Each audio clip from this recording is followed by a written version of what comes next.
Some voucher for a free checkup in Whitechapel. What is Nurse Crane up to?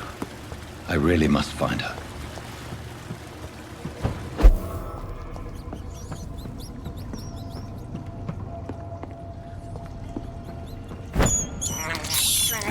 I have this thirst for blood.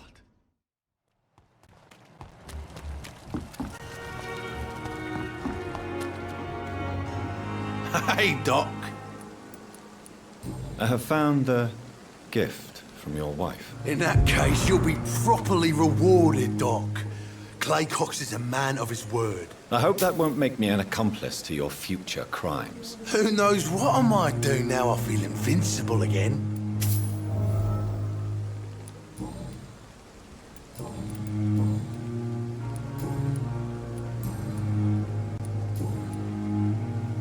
I'll leave you for now, Mr. Cox.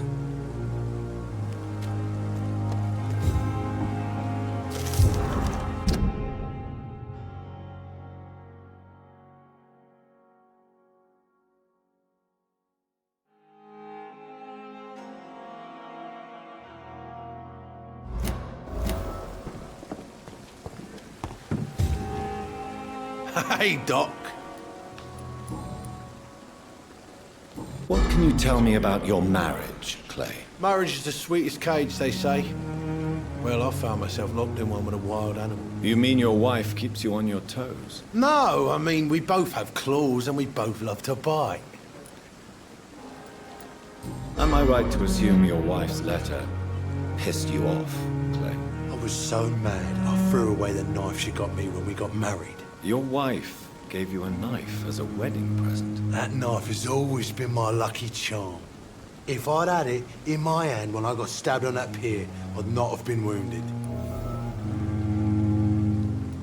A lucky charm? I never would have taken you as the superstitious type.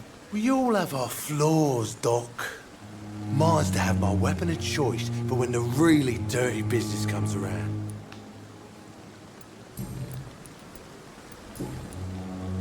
I'll leave you for now, Mr. Cox.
This is despicable.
strangers are attacking me!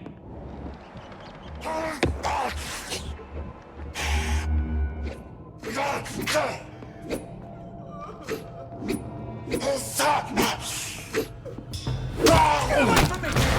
Touch me with your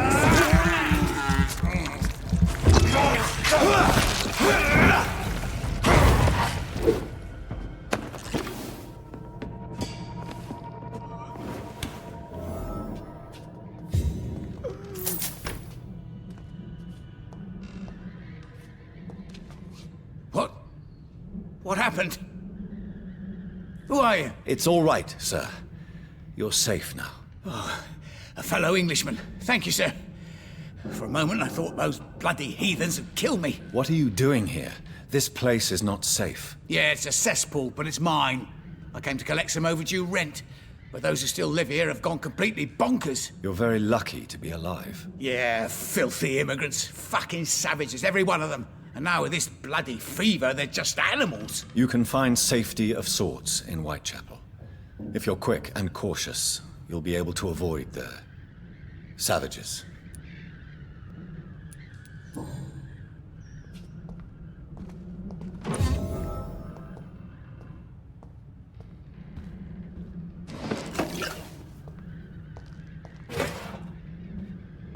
This is Braille. I need someone who can read this.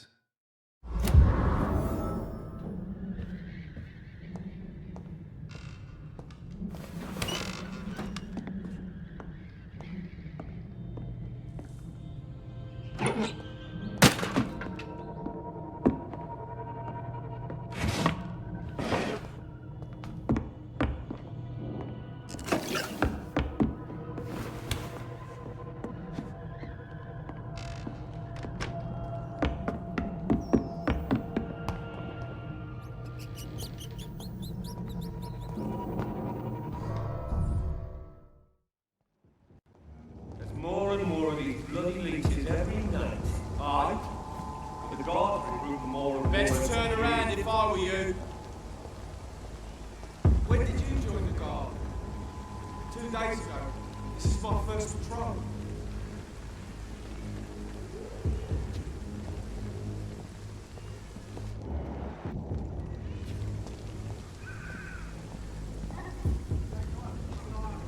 It's closed.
I cannot enter.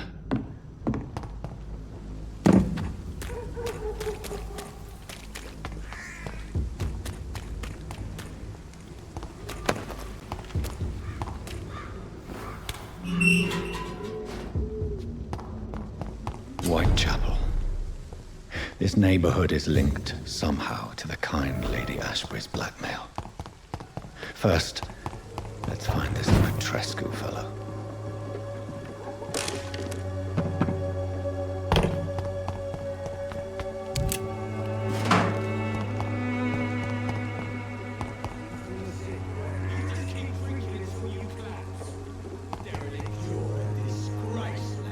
Fuck you all! Fuck it all! Stop it now, Albert, stop it! Me? I'll not die in some piss-stinking alley reeking worse than a week-old lavvy. Are you all right? The bastard hit the wall next to me. I don't even know if he meant to miss. If you've been hurt, I can help you. I'm a doctor. Name's Albert. Remember it. Now bugger off. Do you know Nurse Dorothy Crane from the Pembroke Hospital? If you know anything about her, I'd appreciate it. Never heard of her. If she's pretty, I'll keep an eye out. What happened? Did you really steal that man's medication? Hey! I didn't do anything, it ain't me!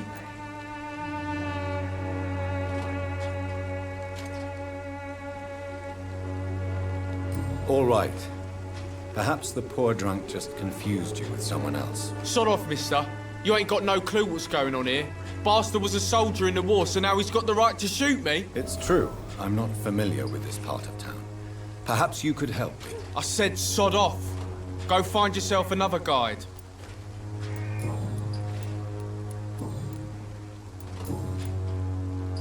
Goodbye, young man. I won't end up another drunk arsehole littering the streets. Not me.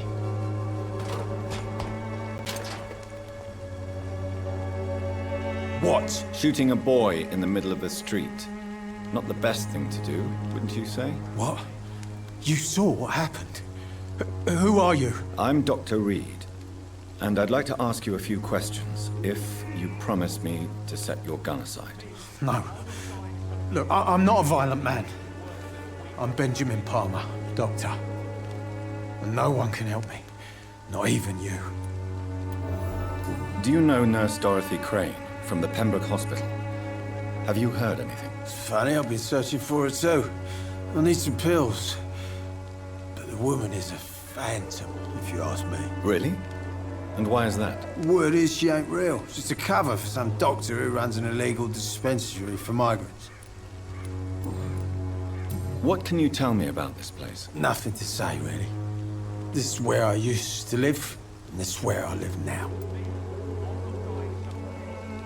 You don't have anywhere to go? No family that would welcome you? Not since the death of my wife, Albert's mother. She was sick, you see. Long before the flu and all this shit.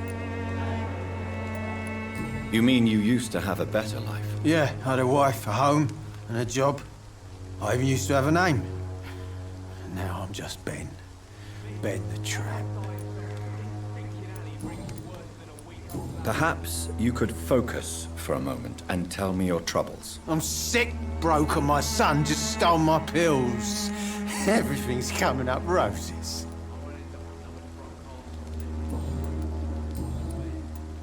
Whatever the boy did, I'm sure he didn't deserve a public execution. I swear I didn't want to hit him. It's just that I'm sick in the head, you see, and the boy just failed me last nerve. What is it, Benjamin? It was the war, wasn't it? Your nerves are shot, aren't they? I need some answers, Private. From one soldier to another. The doctors called me a liar, a coward. Put me in a straitjacket, locked me up. Finally, they sent me back to the front lines with a handful of tablets. It's a pity that doctors still practice such barbaric methods. It's a dishonor to our profession. Now only the pills stop me thinking about this shit. To not hear the explosions. I'm even scared of the dark these days.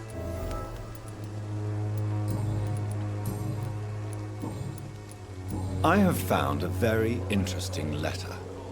Your son planned to prove his worth to the gang by stealing your medicine. Oh, I see. So the little bugger thought he could use his dad to build a reputation. The gang's recruiter was dead when I found him.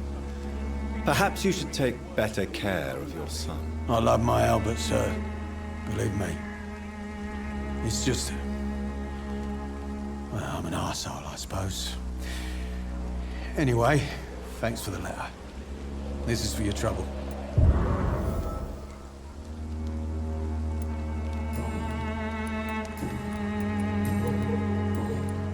A gun, alcohol, and a bad temper make a terrible cocktail, sir.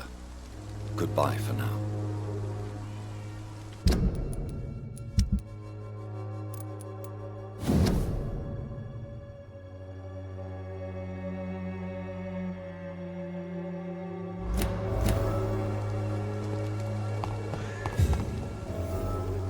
Me? How are you, boy? I'm not your boy, all right? Now piss off.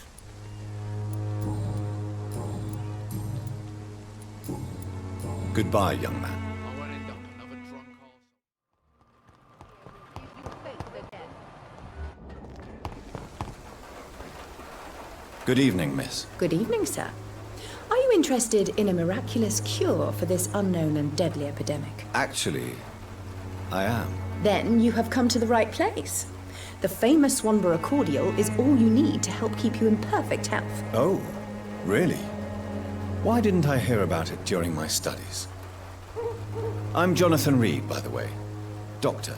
Jonathan Reed. Ah, my brother has spoken of your research, sir. I'm Loretta Swanborough, and it's always a pleasure to meet a fellow healer. Do you know Nurse Dorothy Crane from the Pembroke Hospital? I'd like to know more about her. I don't like to talk about competition. Competition, you say? Never met her, but it seems she provides some sort of medical care to the poor. The whole thing has to be some sort of scam, if you ask me. Tell me, who intrigues you most in Whitechapel? The region itself is something to see, but I would say Camellia the mute florist who gives away her flowers. What do you think of the locals? Most of them are afraid or desperate. They all come to me eventually for my remedy. Is there anyone I should avoid? Cadogan Bates, without a doubt. The bloody bastard remorselessly exploits poor migrants as soon as they get here. Loretta, your miraculous formula wouldn't even cure a common cold, and you know it. The Swanborough's cordial's secret ingredient is hope, Doctor. And it's something people around here really need. A placebo effect is real and has benefit. But in your case, you could be murdering your customers who may die because they are not receiving the necessary medical attention. Medical attention? In Whitechapel? Trust me, my cordial is the best option they have, since it is the only one.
Well, as it is a placebo of sorts, perhaps it may have some positive effect. See? You have to admit I'm doing some good. The Swanborough family is not poisoning anybody, Doctor.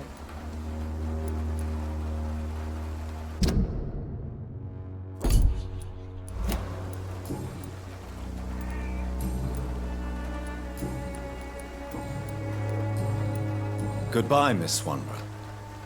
Perhaps we'll talk again.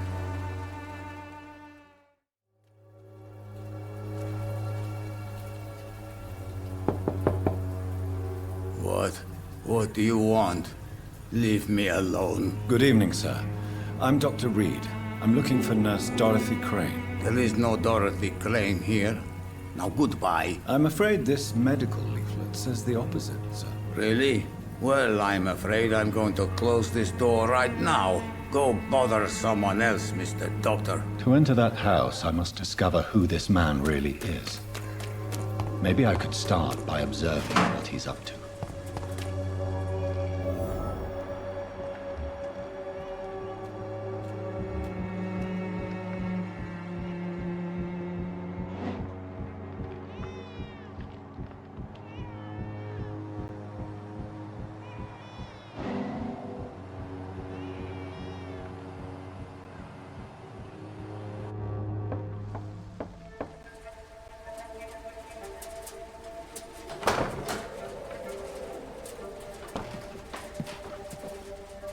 A strange man was at the door with a pass for our medical facility. I refused him entry. Darius, how could you know he didn't need our help? His clothes were too finely tailored to be from Whitechapel. Perhaps just a friend of that stray poet who is always about. Richard Nithercott? No, not of the same cloth, this man. I suspect some machination from that journalist. Clayton Darby. Is he still asking questions? Yes. I saw him drifting around St. Mary's Church. I swear he is tracking me just downwind.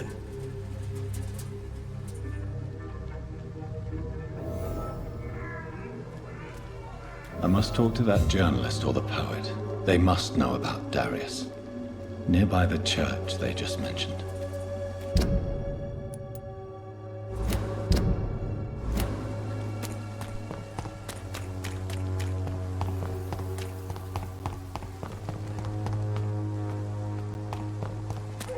Joe, please, I don't have your money. Come on, Barrett, you know the game. You pay for peace of mind. Can't you just look the other way this week, Joe? Come on, we can sort it out, right? It's not my call, Barrett. You pay one way or another. Please, Joe. How long have we known each other? We even used to be neighbours, for Christ's sake. I'd prefer not to give you another beating, Barrett. Welcome, sir. Please, take a browse of my wares. I am Dr. Reed. I would like to ask you a few questions, if you don't mind. Doctor? Interesting. I'm Barrett Lewis. Usually I don't have time to waste with talk, but at this hour of the night I can hardly refuse. Have you heard of a nurse called Dorothy Crane? Nurse Crane? So the bitch really is a nurse, then? Always thought she was just some crafty foreigner, that one.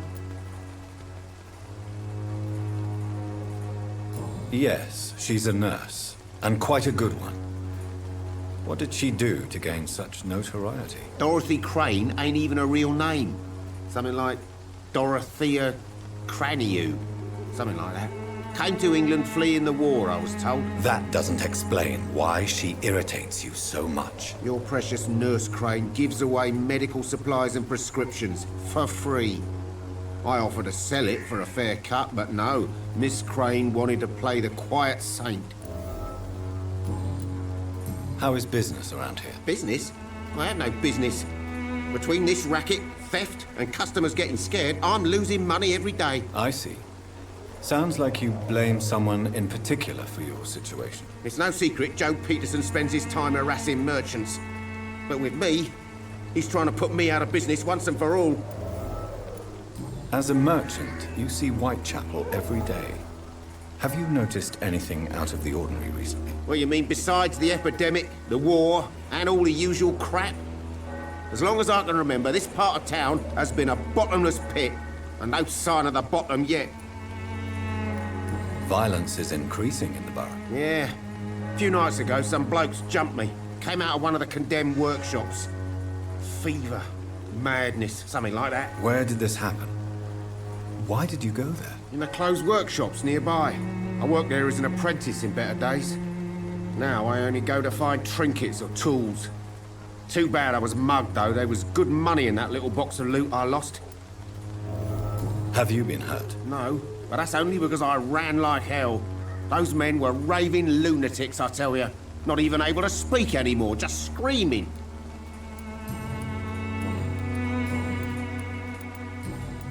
Goodbye for now, Mr. Lewis.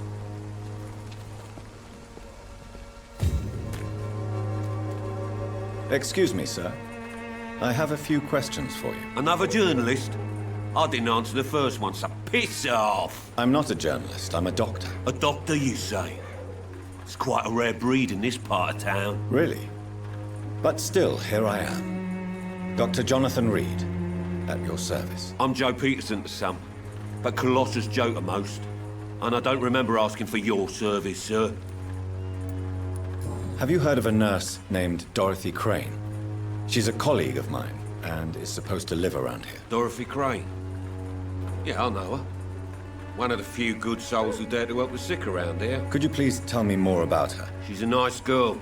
Tries to help the migrants. I offered to give her a hand, but she said my reputation would attract too much attention.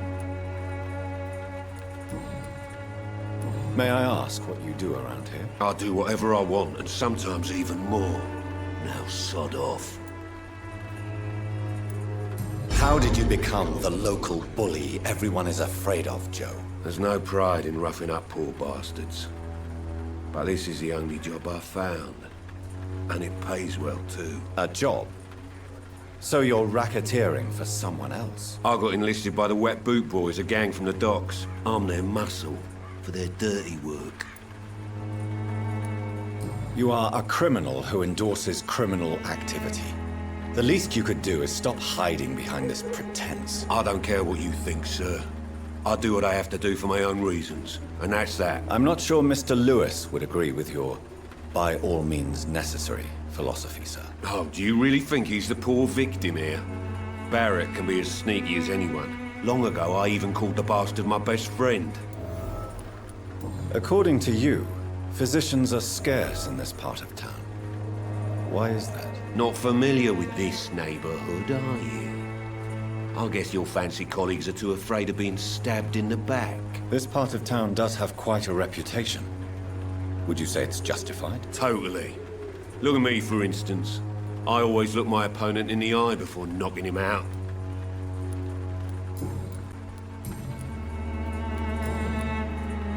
Goodbye, Mr. Peterson. I should never have taken up my father's business.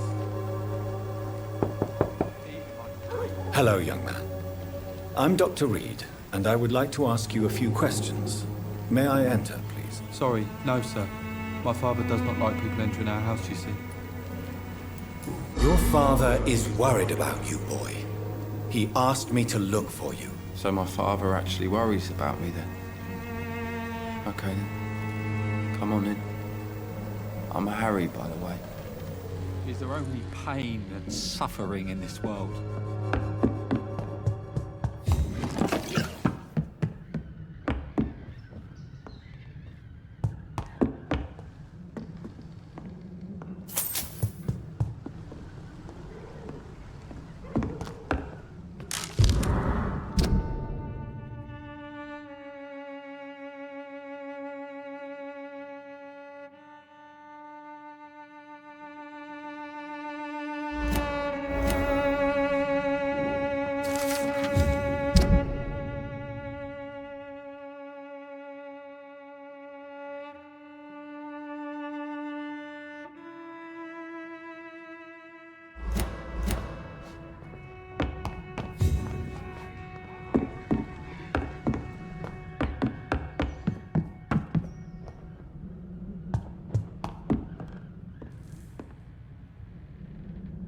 So, may I ask you a few questions? I'm not bothered.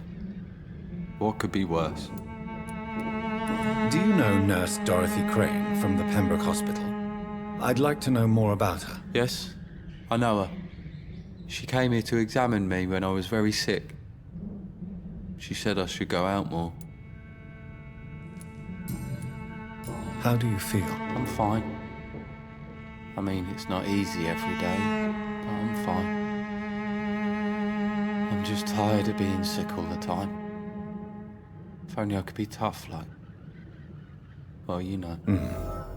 Speaking of which, What can you tell me about your father? My father is an idiot who makes idiot things. That's all I have to say. Forgive my bluntness, young man, but you don't seem happy living in Whitechapel. Why should I? I never wanted to come here in the first place. It was my father's decision. And look around you. Does this look like a nice place to live?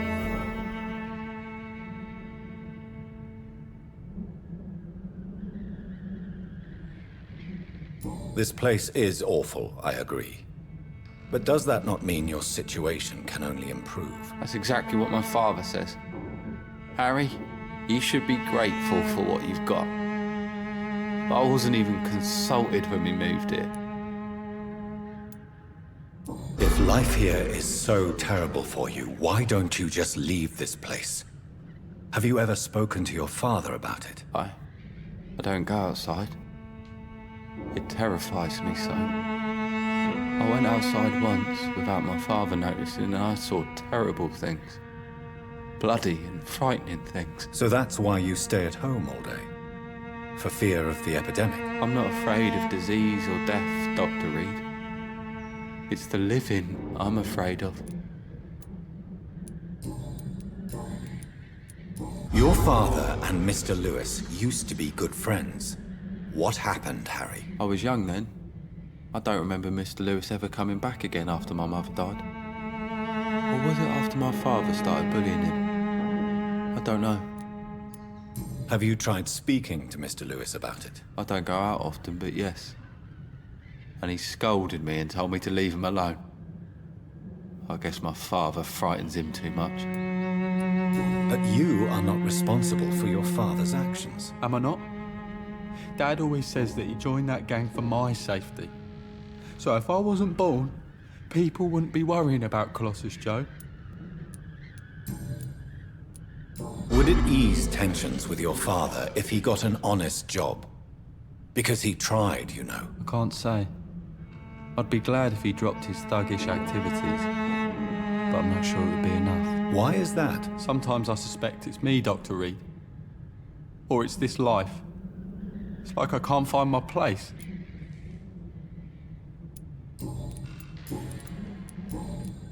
Goodbye, young man. Take care of yourself. Even my dreams are soaked with gloom. You again?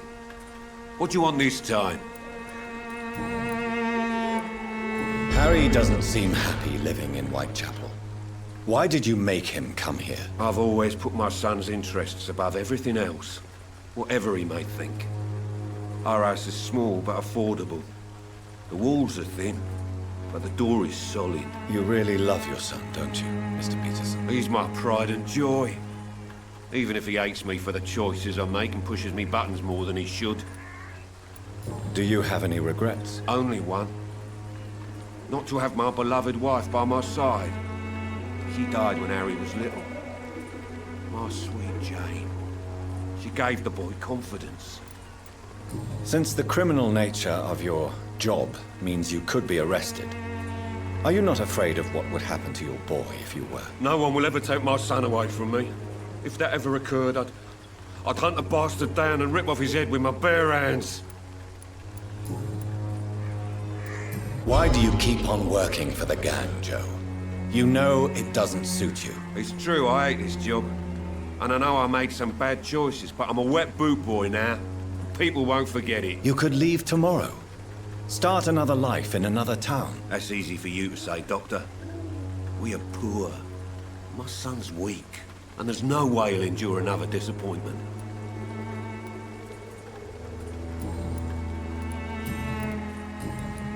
Goodbye, Mr. Peterson.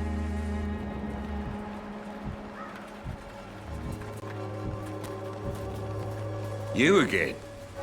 What do you want this time? Goodbye, Mr. Peterson. Let your guard down.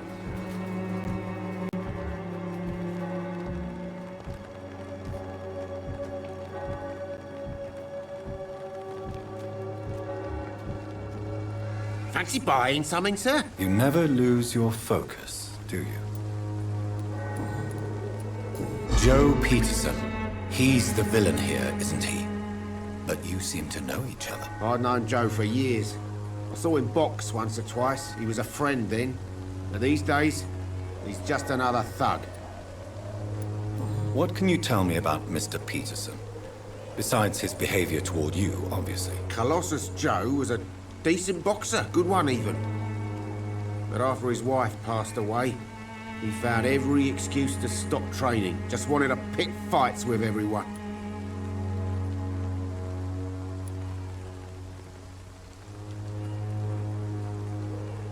Without making excuses for him, it's safe to say that despair can poison even the sanest mind. We've all had some rough times, ain't we?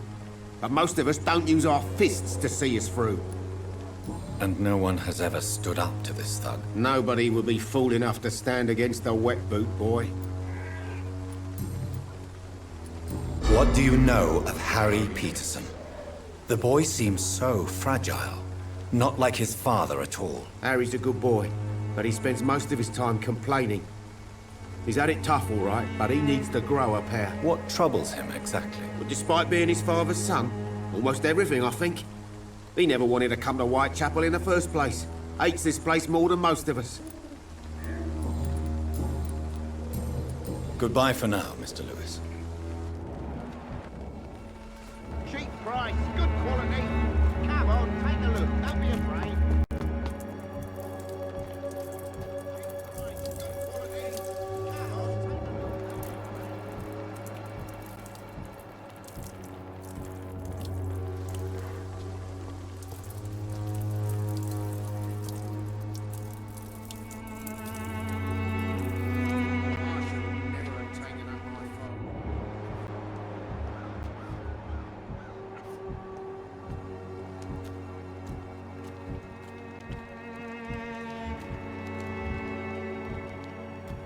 You're late. Where's my money? Time to pay, one way or another.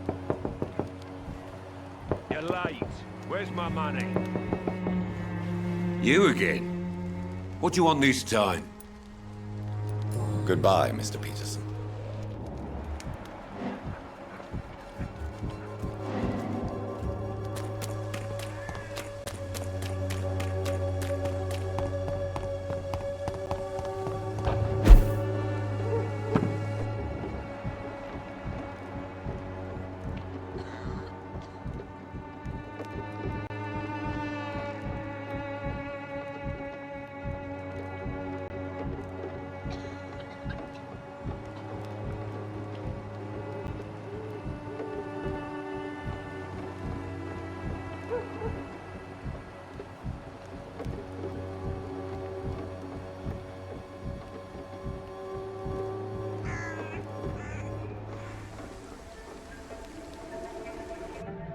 So you only hurt people because you care about me? Is that it? Don't be such a brat. I do what I must to provide us with food and medicine, that's all. Mum would never have let you bully an old friend like Mr. Lewis. Shame on you. Harry, I'm your father and I love you. But don't you ever speak to me like that again. What? You're gonna beat me too? Jesus. Give me patience.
This could be the box Lewis.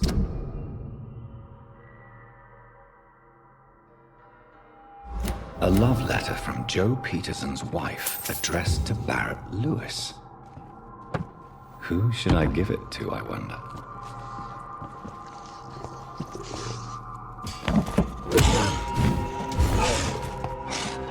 Burn it, boys! Send you to hell!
Please.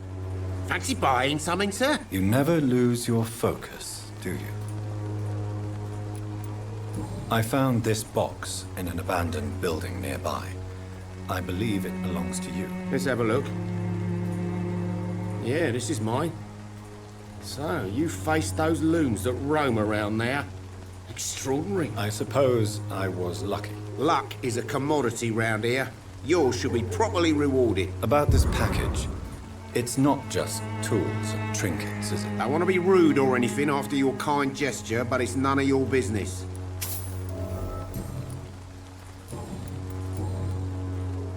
Barrett, you had an affair with Joe's wife, didn't you? Yeah, I did. She's the only woman I loved. My first regret is that she stayed with Joe after Harry was born. The second is I never shed a tear when she died. Do you mean you're Harry's father? No one will ever know for sure. And it's better that way. And I don't believe I'd have been all that bad as a dad. Did you ever try talking to Joe? Never. But I suspected he knew everything, even without knowing it. And he decided to make me pay in his own way.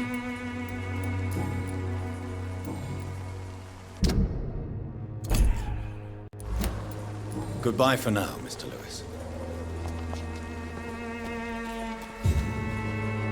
You again?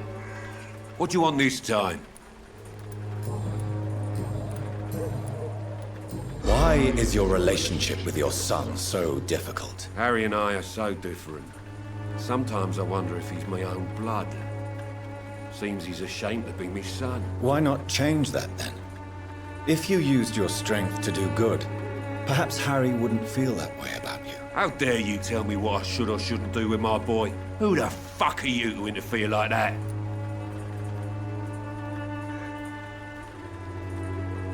I mean no harm to your family. But if you want my advice, this is no place to raise a child. No matter where we live, Harry will always be sick and frail. At least here, I'm respected. And no one will ever dare touch him.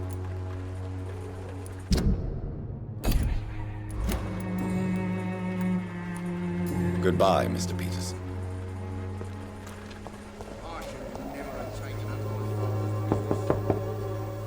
Good evening, Harry. May I come in? Sure. Sure.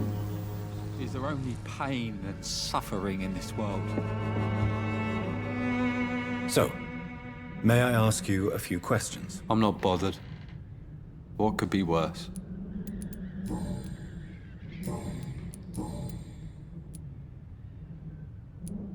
Do you remember when Barrett Lewis was close to your family? To your mother? Not really. I was too young. But I remember it was a happier time. Mr. Lewis was funny. He often had dinner with us. Why are you sad then? Because it hurts to remember a time when my father used to laugh and smile. It hurts to realise he's as sad as me now. How was he towards you? He was nice, I guess. He never forgot my birthday. He always offered me books. I liked books. You and your father have a difficult relationship, Harry. Tell me, did he ever hurt you? No, never. My father can be brutal and rude, violent even. But he never touched an hair on my head. What is going on between you two then? It's his job, if you can call it a job. He bullies people. Men and women we know, like poor Mr. Lewis. It's just not right.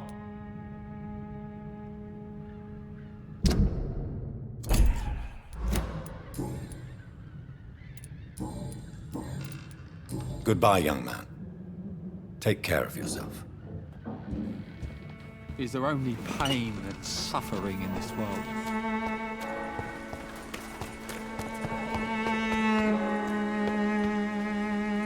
Forgive my interruption. Do not apologize, my son. Father Tobias Whitaker is always happy to teach mortals about the incoming Armageddon. I am Dr. Jonathan Reed, and I just have a few questions. A scientist? You are much more lost than I thought, my son. Do you know Nurse Dorothy Crane from the Pembroke Hospital? I'd like to know more about her. I don't like the liberal ideas of nurses, but I especially abhor that Nurse Crane you mentioned. So, you're not exactly a fan of Florence Nightingale's work. But nurses are essential for modern healthcare. Nuns should be the only women allowed to take care of male patients. It's obvious only they have the necessary moral fiber. Why do you hate Nurse Crane more than other nurses? Before coming to London, she was a member of the communist resistance in her country. That's what happens when you let a woman get involved in politics. What do you mean when you say that I am more lost than you thought? All scientists are entangled in a world of causes and consequences, and most of them can't see the plain truth. Quite a judgmental opinion, if you ask me. But what do I know? Blinded by science as I am. But you are seeking answers, aren't you? Answers about the Armageddon about to strike the city. Answers about the hidden truth. I am. But the answers I seek are based on facts, not superstition.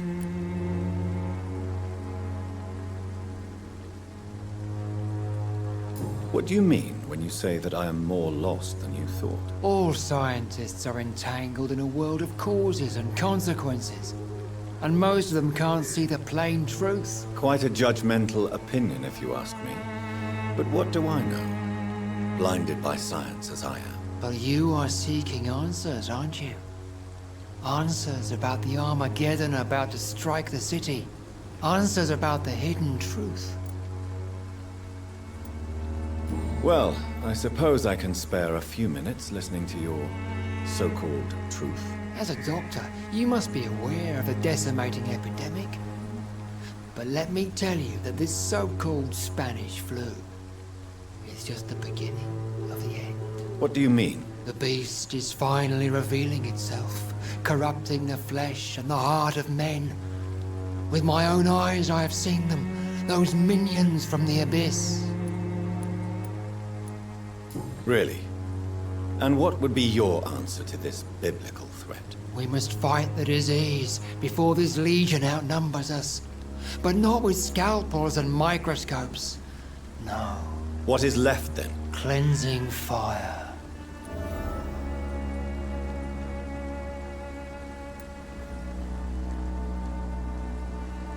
Tell me, Tobias, what exactly is your plan concerning the cleansing of this city? God will recognize his own. More than once this city has risen from the ashes, hardened and purified by the flames. Purification by fire has proved useful, but where do you stop? Burn the clothes? The buildings? The corpses? Worse? Your lack of faith is predictable. But my task is to convince rational minds like yours to see the light.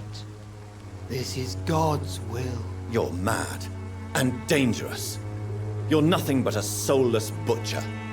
A small-time Torquemada. The Savonarola of Whitechapel. My son, if you think salvation is a free gift, go listen to the lies of that pompous fool, Joseph. Joseph, a fool? Vicar Larrabee of St. Mary's Church. While he continues preaching his fraudulent redemption, more and more people die in the streets.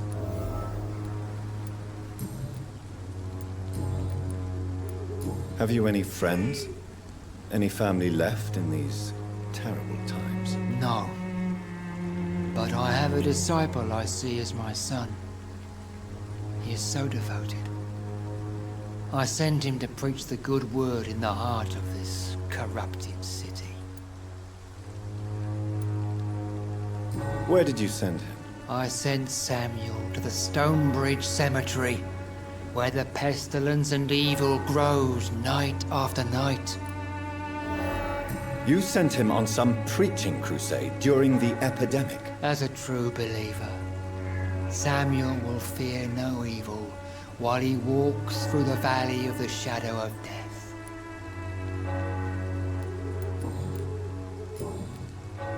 I have heard enough for tonight. Goodbye.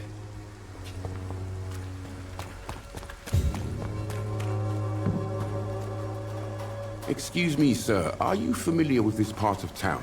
Name's Clayton Darby, reporter. Sorry, I'm new to Whitechapel. But perhaps you could help me since you're a journalist. My name is Jonathan Reed. Dr. Reed, the famous surgeon. I'll gladly help if I'm able, sir. I heard you're investigating an underground medical dispensary in Whitechapel. What do you know about it? Not much, I'm afraid. They are wary of strangers, and I'm not really an acquaintance of theirs. Why do you care?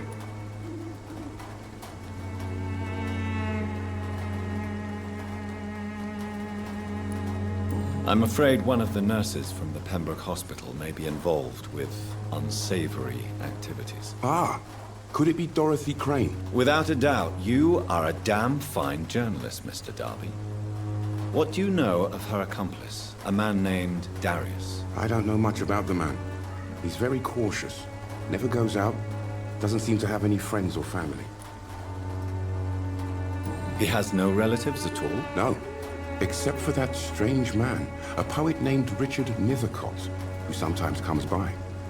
Darius would never let him in. Where can I find this Mr. Nethercott? He spends most of his time lurking around Whitechapel, talking to himself or declaring verses. These days, you can usually find him behind the church. He never goes out? No. A few days ago, he unexpectedly did. I followed him, but it was just a ruse to keep me away from his house. Really?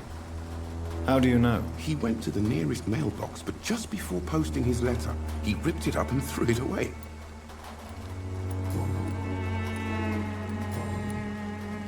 Why are the newspapers keeping silent about the Spanish influenza? It's as though none of you care. There's a war going on. People shouldn't be demoralized by news of deadly diseases.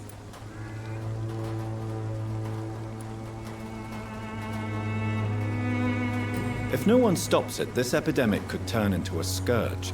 It may kill more people than the war itself.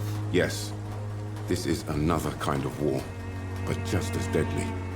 History will judge us all for what we did and what we did not. What is a journalist doing in this borough after sunset? He goes where none of his colleagues would dare to go, to inform the country. So you risk your life to reveal the truth. I saw many reporters do the same during the war. Whitechapel is the crucible of so many untold stories and tragedies. I want people to know them. That's quite honorable of you. But is the public interested? Not at all, sir. And that's why I'm an independent journalist, hoping to sell some stories. Have you any idea of the danger you face in these streets at night? I've had to run and hide more than once from frenzied mobs incensed by the fever. Do you think the flu is really responsible for this, Doctor?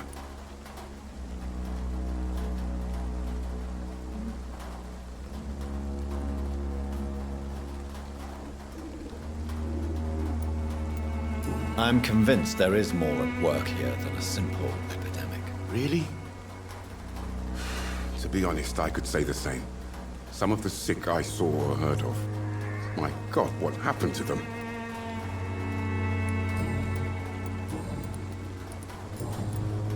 Goodbye, Mr. Darby. Farewell.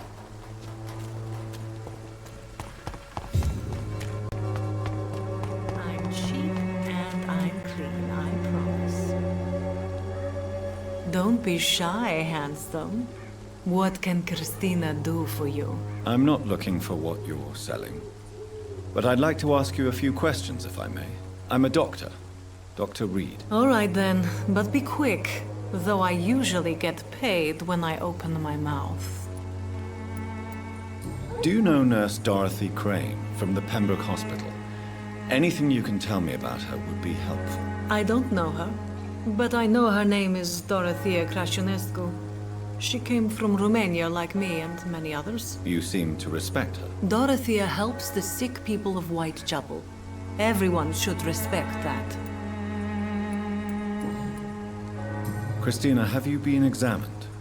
The epidemic is spreading fast in London, and you could be exposed, or expose others. I don't like doctors or hospitals, but I don't like you asking questions.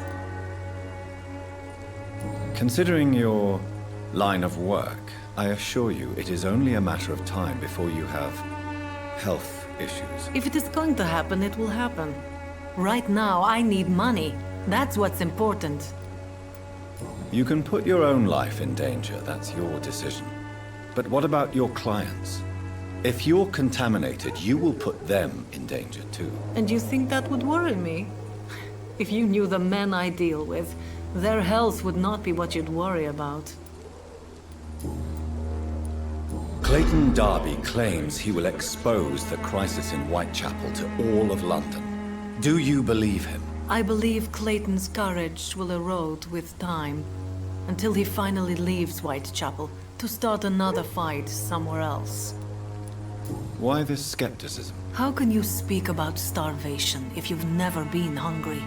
Or about poverty? Or anything else you have never suffered from? Are you talking from experience? I've seen your type come here to get a good fuck in a cheap room or a dark alley before going back to their fancy houses in the West End. Tell me about yourself. Are you joking with me? People don't usually come to see me for conversation. I have no interest in your work. I am, however, curious as to what led you into this career. Short story. The war, exile, and England. This country is not especially welcoming. I've been refused many jobs because of where I am from. I had few options left. I always thought I was the master of my own fate. But now I know we don't always have control over our lives.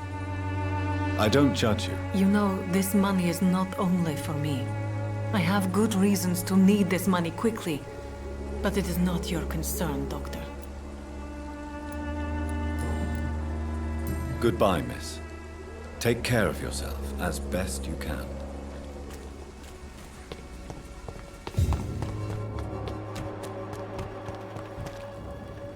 Good evening, Doctor.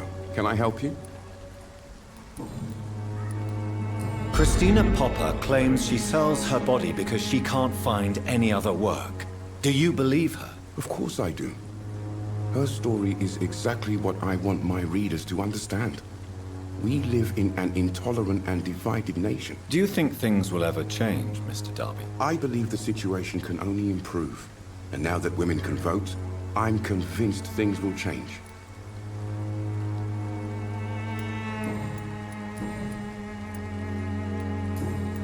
Goodbye, Mr. Darby. Farewell.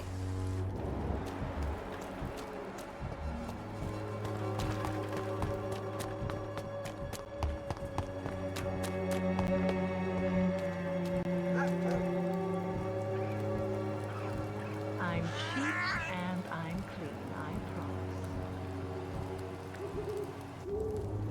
Good evening, Christina. Change your mind, Mr. Reed?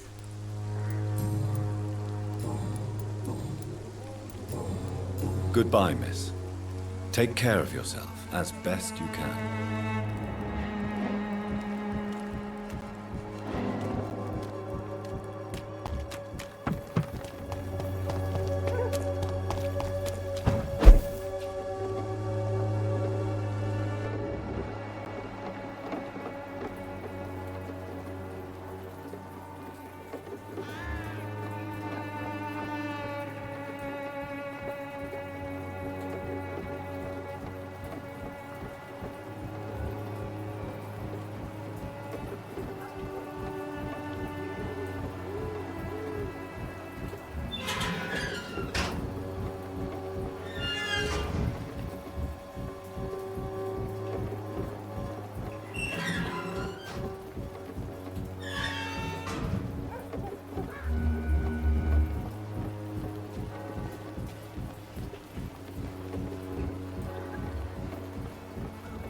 You still want more from Christina? When we spent the night together, my wallet went missing. Are you calling me a thief? I don't have your stupid wallet.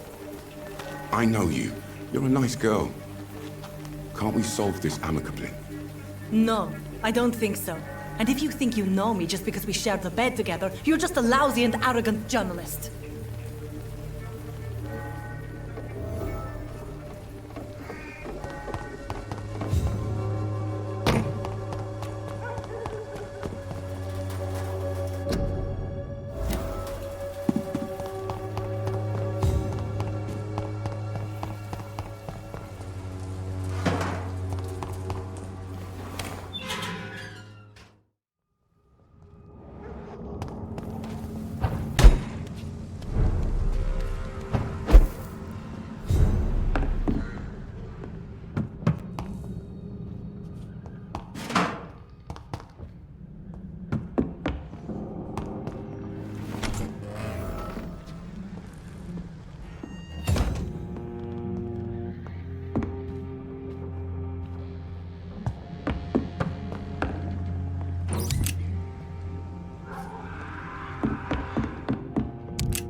Are you all right, miss? I don't know.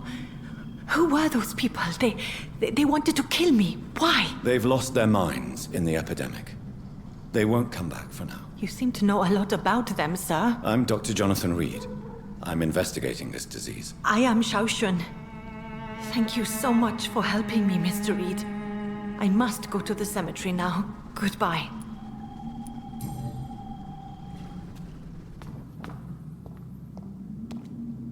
It's carnage. Is Father Whitaker's disciple among the bodies, I wonder? This man's far too old to be Samuel. No. By the look of his clothes, this man's a docker. Samuel isn't here. I had better follow the blood trail.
As I feared, Samuel no longer preaches the good word.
All right, time to make some more of that miracle stew.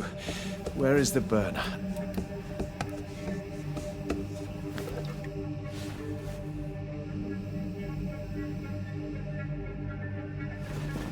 Ouch! Oh, shit!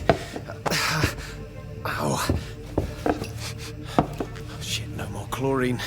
Well, the next batch will be a little less miraculous, that's all.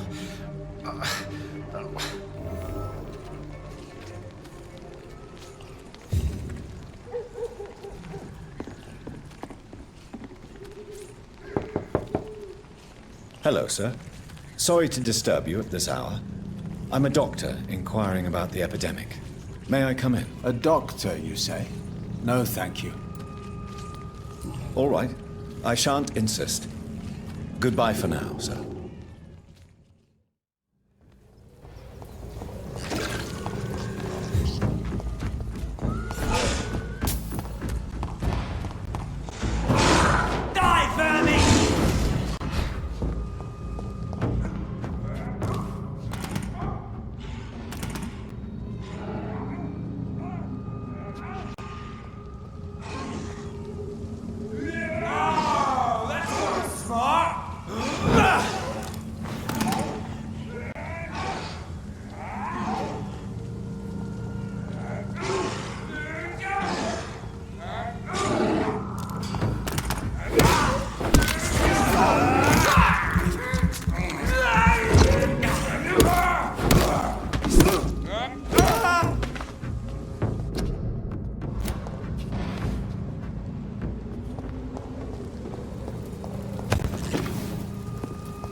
Good evening, miss.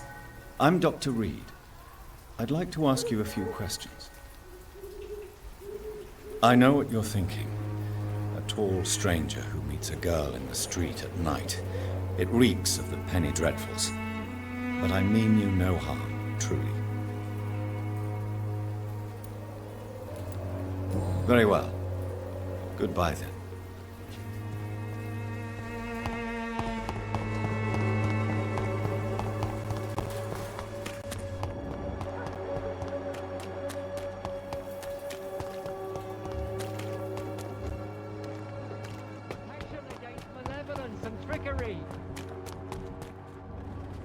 Good evening, Doctor.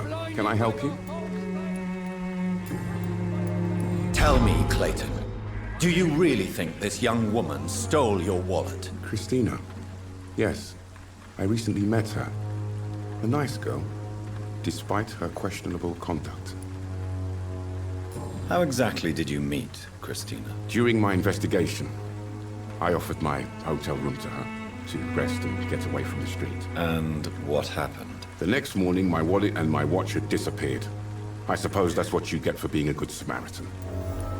If you are going to sleep with a lady of the night, Clayton, I would advise you to be cautious. I can't really be mad at her, though. She's just trying to survive. She doesn't have many options. Was it wise to become so intimate with a woman you were supposed to interview, Clayton? Maybe it was. but I have learned to look for the inner truth and beauty in people.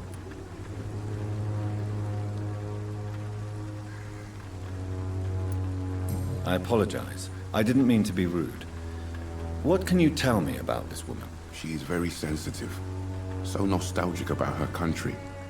I saw her cry once because she'd lost a precious souvenir from her homeland. What was it? A scarf her brother gave her before she came to England. Why are you so concerned? You seem to have something on your mind, Mr. Darby. That we could make peace if I could find it and give it back to her. But I'm afraid she lost the scarf somewhere during her night shift. I found this scarf. I believe its owner would be happier to receive it from you. Dr. Reed, I may be a humble and dogged reporter, but I recognize a gentleman when I see one. Take this for your trouble. Mr. Darby, I believe your feelings for Christina are deeper than you might admit. I'm the journalist here. I'm the one who makes assertions. But as a journalist, you also have to honor the truth. So, what is the truth about you and Christina? I won't use the word romance, but yes, I do care for her. A lot. I hope the feeling is mutual. Ridiculous, is it not?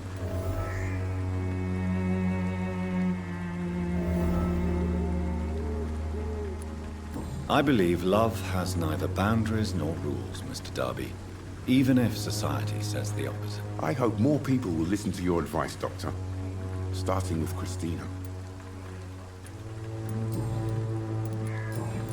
Goodbye, Mr. Darby. Farewell. Would you like me to revive you? Good evening, Christina. Change your mind, Mr. Reed?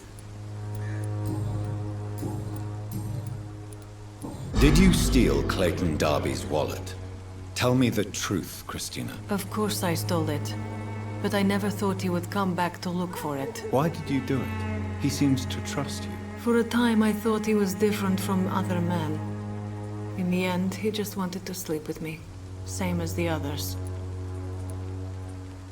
Perhaps Clayton is different. Maybe you two should talk. A conversation couldn't hurt. I know what I am and what people call me. I sleep with men for money. If I can accept that, why can't he? No. My future is with the ones I love, not with Clayton Darby. The ones you love? The money you stole is not for you, then? My brother is still in our hometown in Romania. I am the only one who can buy him a ticket to England.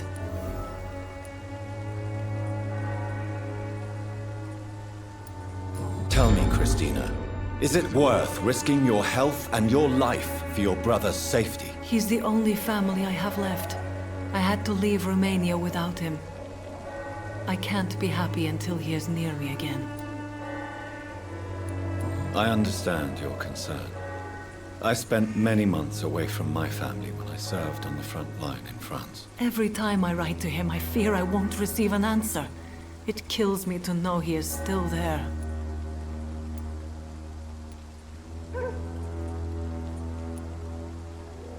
But what about your life, Christina? Are you so worried about your brother's survival that you risk your own? You think you know it all because you fought in the war. But my brother is no soldier. I know. We all understand the risks to soldiers, but we don't necessarily recognize the civilian casualties caused by these conflicts. Yes, wars are decided by rich men who will never take the risk of being shot, raped, or maimed. Does your brother know what you do to earn the money to bring him here? Don't be simple, of course not. And he must never know. Everything will be different once he is here with me. You are a tough woman, Miss Popper. I admire that. Each time I was going to give up, I would look at that scarf my brother gave me. It gave me enough strength for another day. And then, I lost it. Clayton's feelings towards you are romantic and serious. Is this feeling mutual, Christina? That is the least of my concerns, Dr. Reed. Perhaps Clayton has time to think about these things, but I don't. If you had time to question your heart, what would it say? That men are pigs. But it doesn't bother me as long as they pay.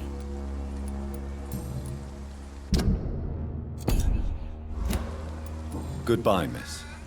Take care of yourself as best you can.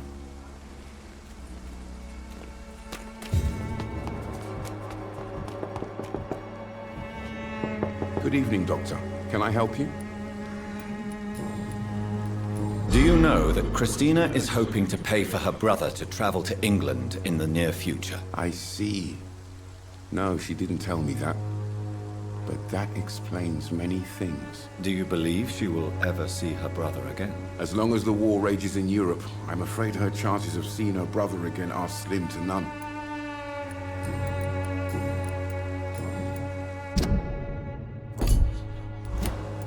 Goodbye, Mr. Darby.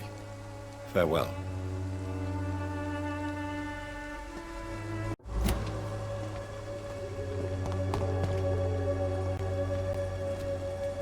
Good evening, Mr. Whittaker. It's Father Whittaker, my son. So, are you still lost in your rational delusions?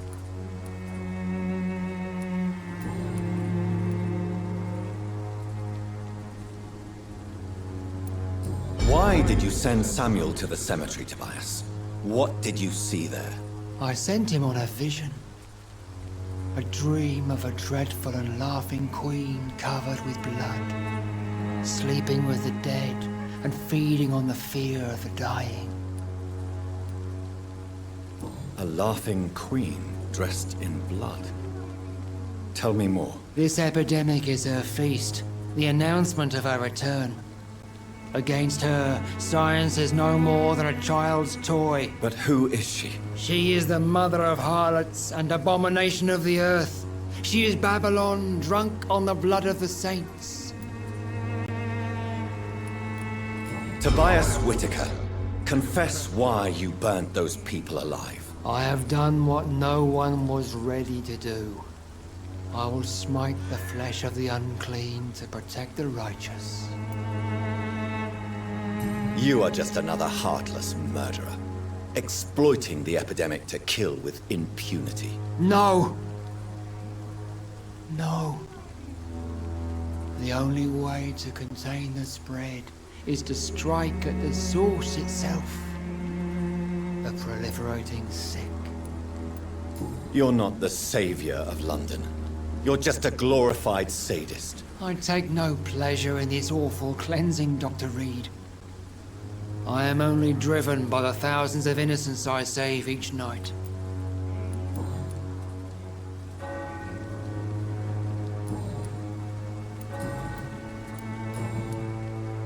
I have heard enough for tonight. Goodbye.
Good evening, sir. Do you remember me? If you're here for a reward, you'll be sorely disappointed. But I'll gladly shake the hand of a fellow countryman. I'm not here for a bounty. I'm a doctor. Dr. Reed from the Pembroke. A doctor? In Whitechapel? What an opportunity. My name's Bates. Cadogan Bates. Do you require assistance, Mr. Bates? Not me, but your skills could help a lot of people round here. That would help my business, because I say, a live tenant's a paying tenant. I'm looking for Dorothy Crane. She's a nurse. What can you tell me about her? Dorothy Crane, bless her soul. I really should thank her someday. Has she treated you? No. When I need a checkup, I'd go to a bloody doctor, not some back alley clinic full of sick foreigners.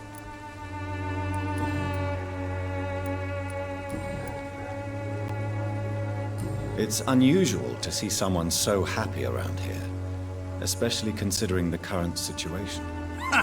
Why should I be sad now?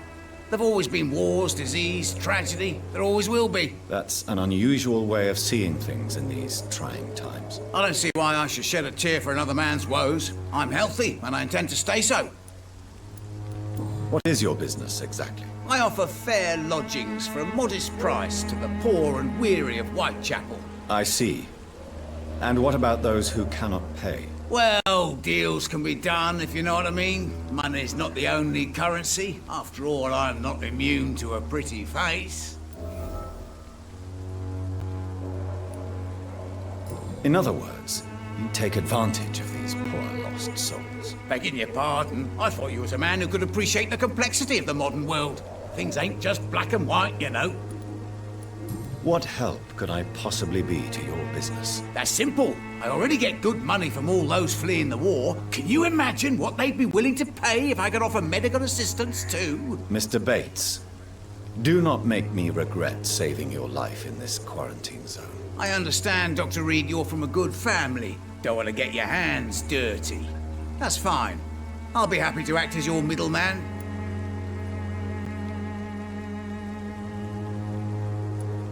I'm no saint, but to take advantage as you do, you are a despicable man who could only prosper in these dark times. So it's a no then. That's too bad. The Reed tonic could have really helped people, you know, save lives. Isn't that what you do? I mean, people buy that Swamburer's shit. Tell me, what's your honest opinion of the increasing violence in London? People are just beginning to discover what we've always known. This city's rotten to the core.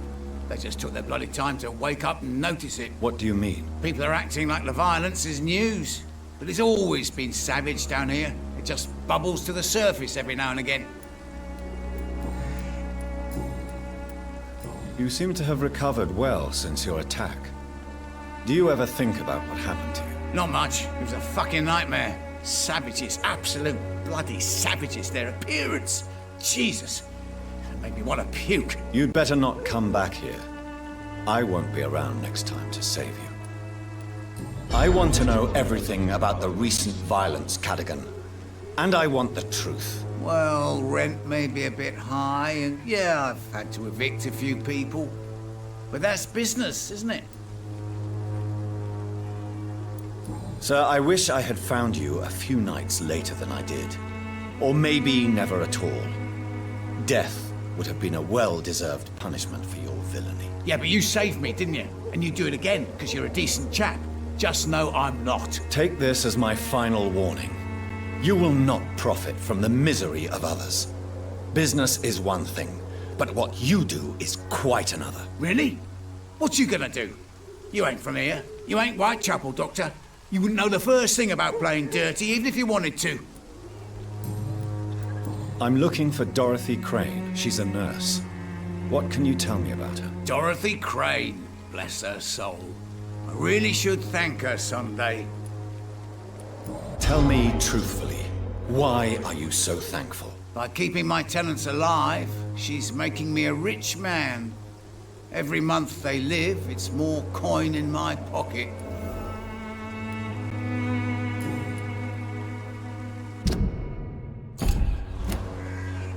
Goodbye, Mr. Bates.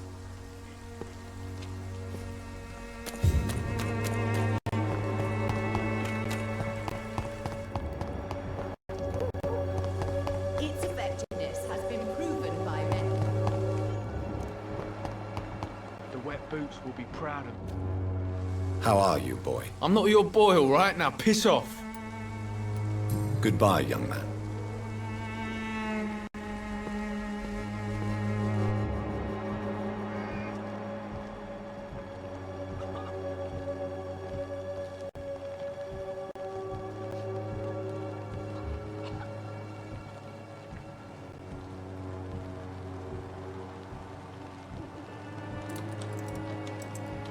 The wet boots will be proud of me.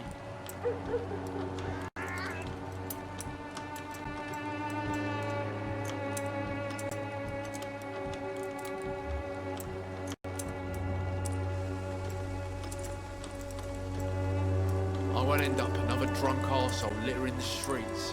Not me.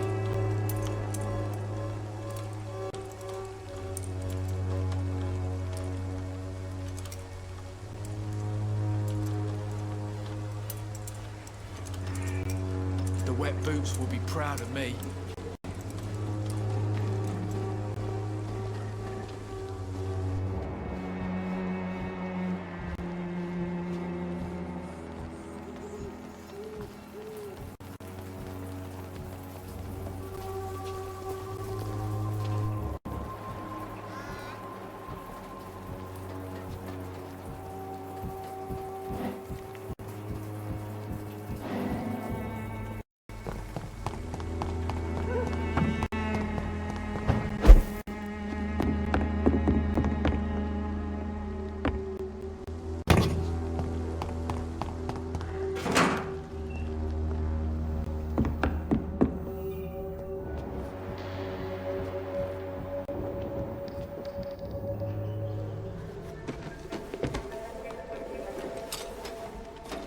Ah, there it is. Harmonil for severe anxiety and nervous disposition. Thanks for nothing, old fart. I'll get a good price for your precious pills.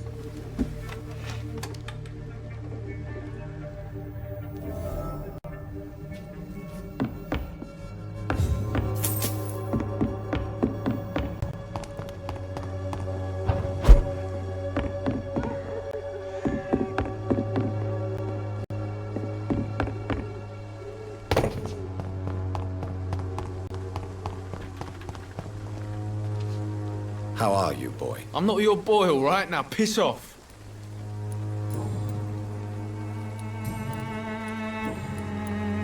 It is clear that you have a somewhat contentious relationship with your father. Oh, really? Nothing clever to say? He's an alcoholic. That must make life difficult. Oh, no, it's perfectly fine. No money, no home, no friends to lend a hand. My father should have died in France. War can change you. I have seen many men who have lost their wits on the battlefield. I'm not going to lose any more time with that drunken arse. Me?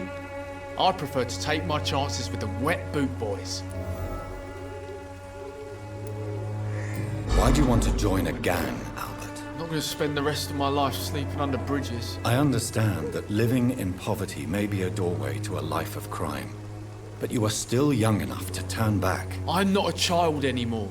I'm old enough to do what needs to be done. Yes, Albert. You're old enough for the death penalty. So what? A good life and a quick death, that's all I want. Why did you try to steal your father's medication? Why shouldn't I? What has he ever done to earn my respect? Your father seems to hold quite a grudge against you. Man's a walking gin bottle. I ain't seen him sober since he got back from the war. But the gun, now that is a surprise. Admit it. You stole the drugs to prove yourself to the gang. Of course I did. The wet boot boys got it sorted. Territory, respect, money. They'll take me in now. Really? Are you sure about that? I don't see them. I was supposed to meet one of their boys to prove I'm not a loser. Maybe something happened.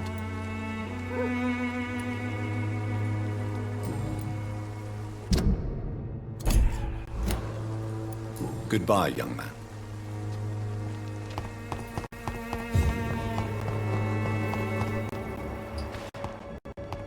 Sundown. Good evening, Benjamin. Can I help you? I'm afraid not, Mr. Reed. Did you know of your son's plans to join the Wet Boot Boys gang? Barely survived the war, just to come back and see me wife die of the flu, and my son turn into a petty thug.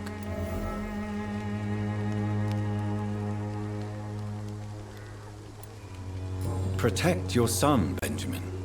Don't you see?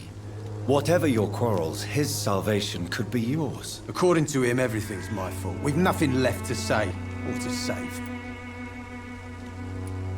Your suspicions concerning Albert were legitimate, But were you sure he was guilty when you shot him? Tell me the truth, Benjamin. No, I wasn't. I just went mad without realizing what I was doing. My God. I almost shot him. You had better speak to Albert. You need to clear the air. He has to understand what you endured, and you must listen to him talk about his pain. I'm afraid it's too late. I pointed a gun at him for the sake of a few pills.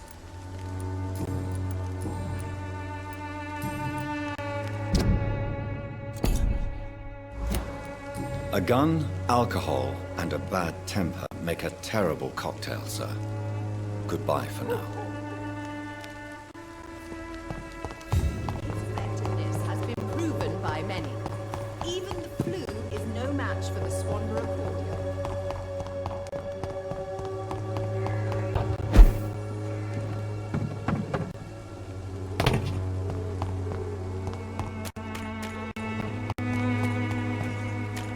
The walls of your home will not protect you.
Oh, Camellia, the silent flower of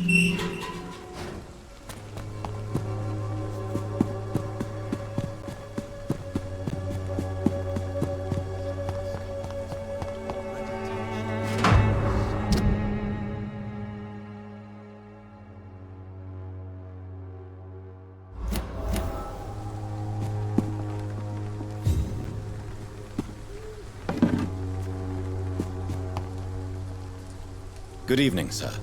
I'm Dr. Reed. I would like to ask you a few questions. Please be my guest. Although I may not be the best informant regarding this part of town, my words speak about that which the eyes cannot see. Really? Are you an artist of some kind? I'm a poet, sir. Richard Nethercott, at your service. May I ask you a few questions about the district? Extraordinary part of town, is it not? I'll be glad to help you, if I can. I'm looking for Dorothy Crane, a nurse who lives in this vicinity. Dorothy Crane. Oh, I love the name. The Crane of Whitechapel. Sounds very mysterious. But, sorry, no, never heard of her. What can you tell me about an old man called Darius? Darius Petrescu? Yes, I know him. At first, I thought he was only a small publisher.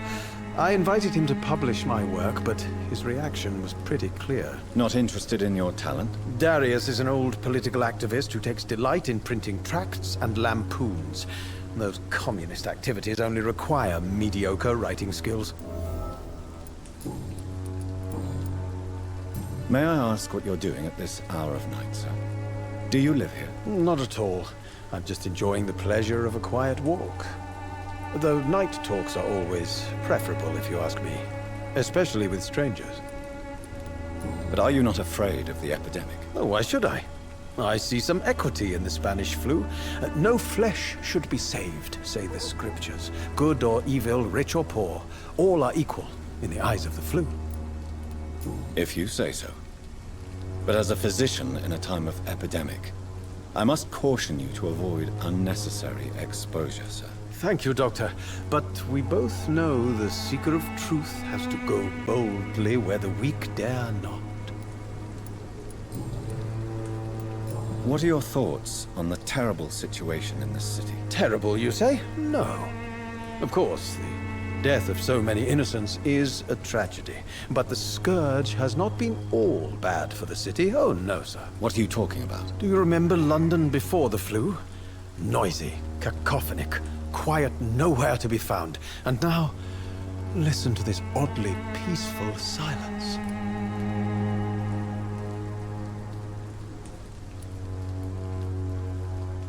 Yes. The enjoyable silence of the grave. You have a unique perspective on the situation, I must admit. Most people fail to understand my perspective. I don't blame them. But how could I call myself a poet if I veiled my feelings? Are you aware that your life could be in danger in this part of town? But this is where I must be to feel the real beat of the city. I had to come, see it for myself, alone. I understand your need for solitude, but it's not safe around here. I don't care. I don't have many friends, Doctor, and my family despises me. If some misfortune came upon you, who would be here to help you? Well, you for a start, my dear Doctor.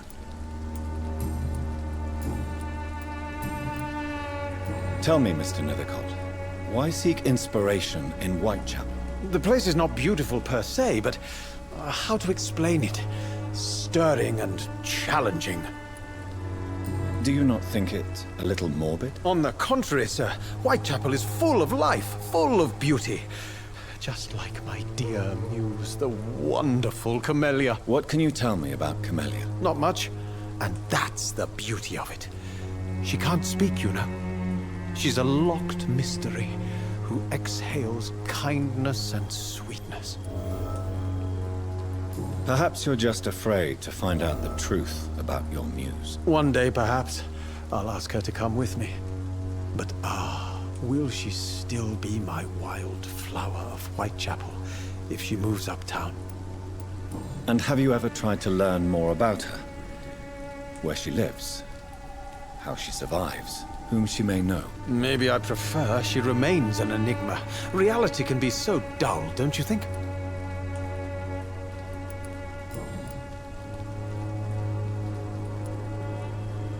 In what way, exactly? The struggle by gaslight, the barren smiles and the arid hunger under the rain. If you say so. Such vibrant antagonism and vivid paradox. The stripped humanity raged across each street. Vivid, of course, yes. And what about the poignant distress? Oh yes, the poignant distress. You see what I mean, don't you? That's what I want to write about, and that's what Whitechapel is made of.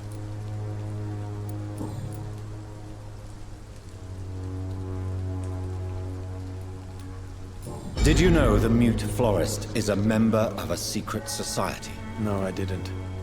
But I thank you for this information, sir. For it only enriches the mystery surrounding the precious Camellia. Are you not curious? Is there not more you wish to know? That girl has not an ounce of malice in her. Whatever she may be hiding, it's certain to be for the benefit of most, if not all. I fear you are a hopeless romantic, Mr. Nethercott. Guilty as charged, Dr. Reed. You don't really make a living from your scribblings, do you, Richard? No, sir, I don't. I work so hard. I put all my time, my energy, my devotion into the precise carving of words. When she was younger, my mother was a painter and a poet. She told me many times how poor her artist friends were, and how she helped them. My parents pay for my rent, my food, and my clothes. All I have to give them in return is lies they do not believe. You seem embarrassed. Someday I hope to proudly offer my first publication to my parents. Until that day, I'll remain the failure of a son they have to support.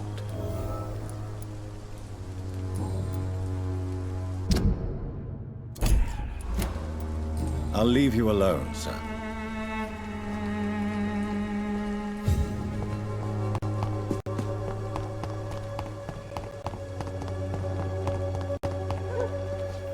Hello again, miss.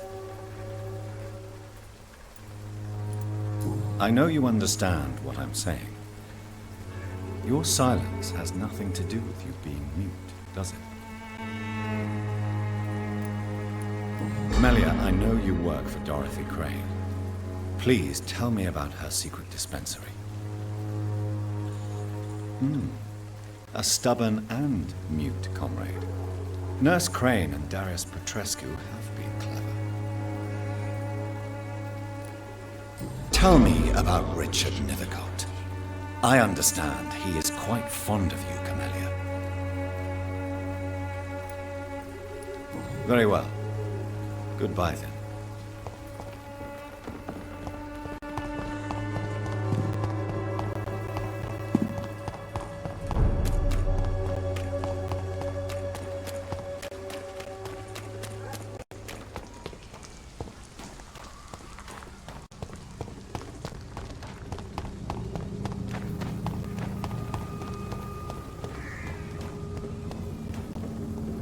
This one's mine!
I have this thirst for blood.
Are you all right, Miss Shun? My name is Xiao Shun.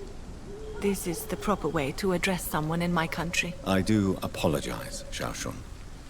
Are you all right? Yes, I am. This is the only place where I can find some kind of serenity. Some way to remember my dear Matthew. Do you know Nurse Dorothy Crane from the Pembroke Hospital? I'd like to know more about her. Sorry, I don't know her. Tell me how your husband died, Xiao Shun. Matthew died of the Spanish flu, like so many others. It's a mundane cause of death these days, but for me it meant the end of the world. At this time, there is so little medical science can do to defeat this terrible epidemic. I'm truly sorry. The worst thing is not his death, even if it tears me apart. The worst is not to have seen it coming, to have lost him so quickly, even before realizing it. Did he hide his condition from you? Matthew was a smiling type, a happy sort. Everything that I am not. Did he laugh at his death to come, or did he not realize what was going to happen? I'll never know. The Spanish flu may be the worst disease mankind has ever faced. Why are you blaming yourself? You don't understand. I didn't know he was so sick. I didn't realize the gravity of his situation until it was too late. As harsh as this sounds, we are all equally vulnerable to this awful disease. It can take the strongest man in just a couple of days. I never said goodbye to Matthew. We never realized how bad it was. We laughed about it even. He always made me laugh. Now I don't have enough tears to shed. Are you on your own? Do you have any friends or family who you could be with? I have family and friends, but I need to be here alone. One day maybe I'll go back to them, but not now. I need silence, and I need sadness.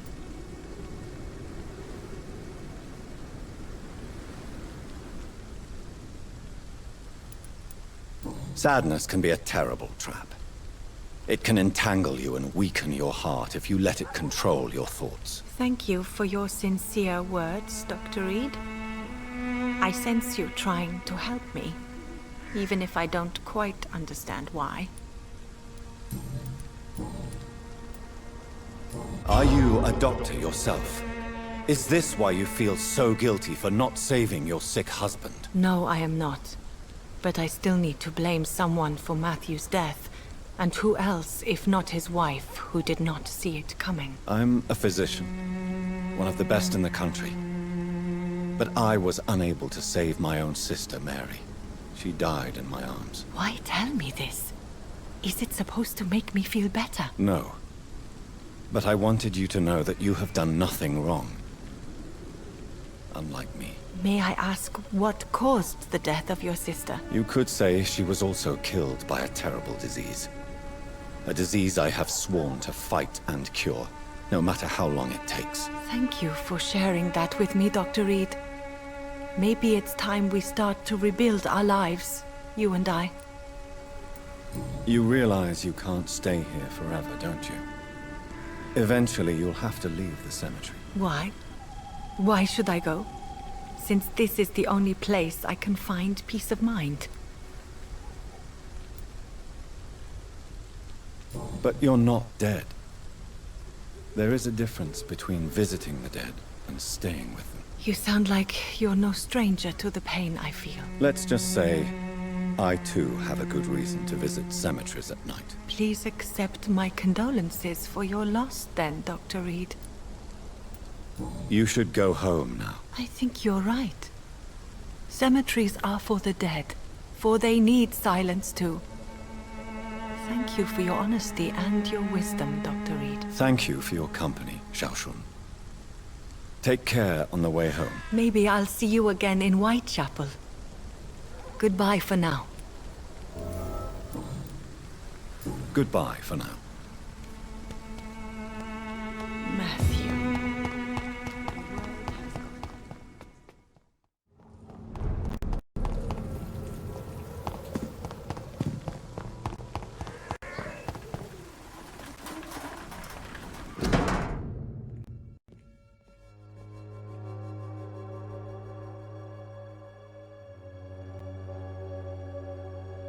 The content of Darius' letter to his children could give me more leverage to enter. Darius is a bit less of a mystery now. It should not be that difficult to incite him to let me in.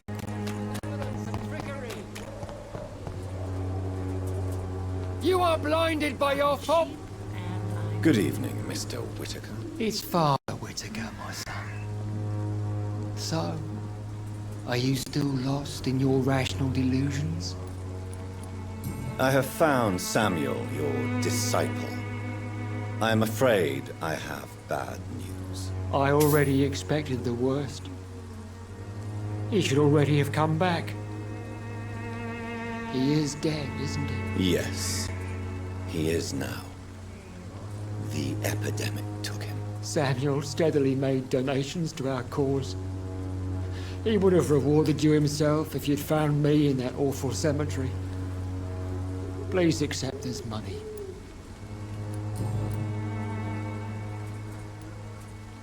Your disciple, Samuel, stole from the dead in Stonebridge Cemetery. I have proof of his crime and proof of his death. No! Samuel was the best of us. So devoted, so zealous. He gave all he had for the cause. He tirelessly preached the good word.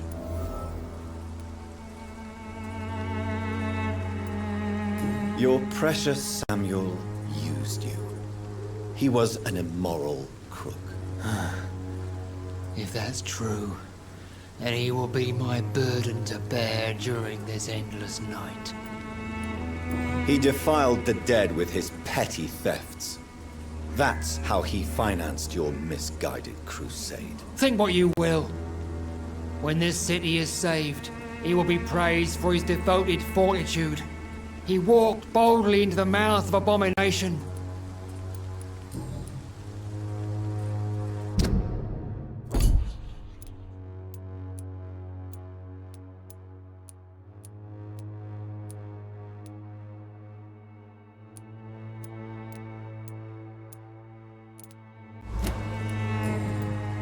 I have heard enough for tonight. Goodbye.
Distribute flowers,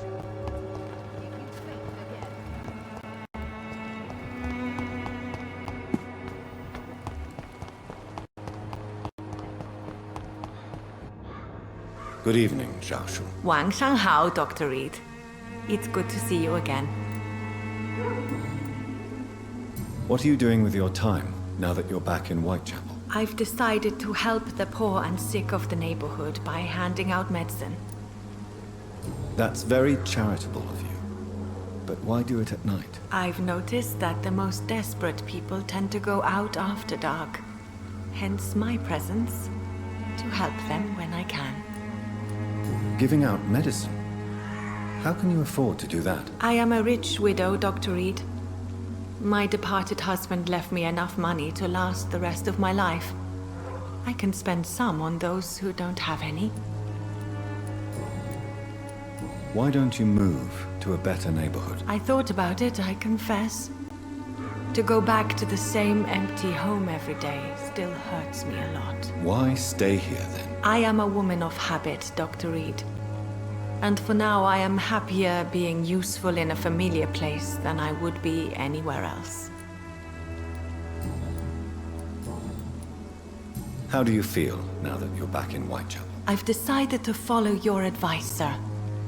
I won't forget the dead, but my efforts will be for the living.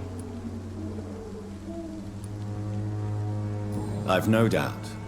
That is a wise and useful attitude in this part of town. To be completely honest with you, I'm also doing this for myself. If I'm destined to survive this epidemic, I need my life to have some purpose. Do you still think about your departed husband? Of course I do. I'll never forget my beloved Matthew, but how do I put it? Now I miss him more than I want him back. I know what you mean. And I think it means you're getting better. Maybe death will take me the way it took Matthew. Without warning and without mercy. But until then, I live on.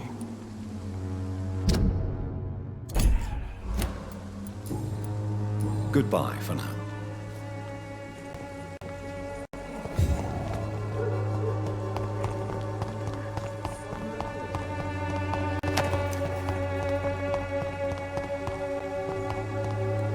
When science fails you, this elixir will give you faith again.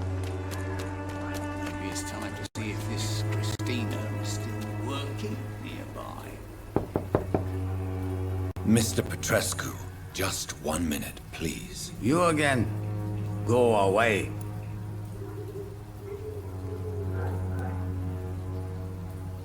Sir, wait. Stop this nonsense. I know Nurse Crane is here. Shall we speak man to man, you and I? All right. Speak up. Don't you see we're on the same side? We fight to help the poor, sick, and abandoned. I'm nothing like you, Mr. Doctor. Yes, you are. You too believe in providing medical care without charge. You know what we have to sacrifice to make the world a better place. I have to admit your words have conviction. All right, I'll let you see Dorothea. Don't make me regret this, though. This district seems to get uglier every year.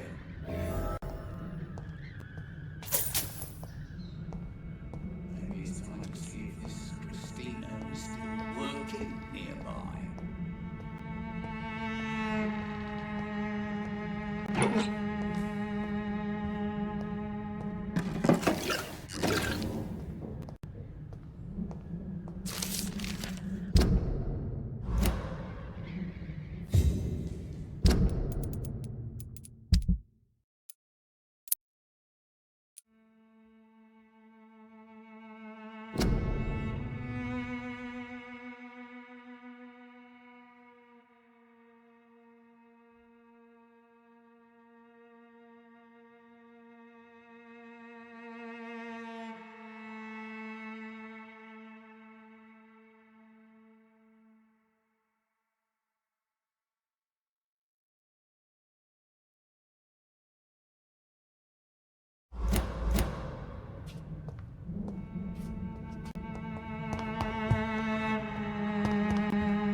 If you want to talk to Dorothea, you must go across the courtyard and take the stairs. We've not been formally introduced. May I ask your name and occupation, sir? I am Darius Petrescu. I'm here to keep snitches and spies away from Dorothea. And I also run this little print shop. So Dorothy's real name is not Crane? Like myself and many people in this area. Dorothea is from occupied Romania. That's all you need to know. She seems important to the community. More than you can imagine. The West End does not want to hear of Whitechapel's misery. Dorothea is one of the few doing something about it. Did you refuse to publish Richard Nethercott's previous works, Darius? Yes. His manuscript is as pompous as he is starched.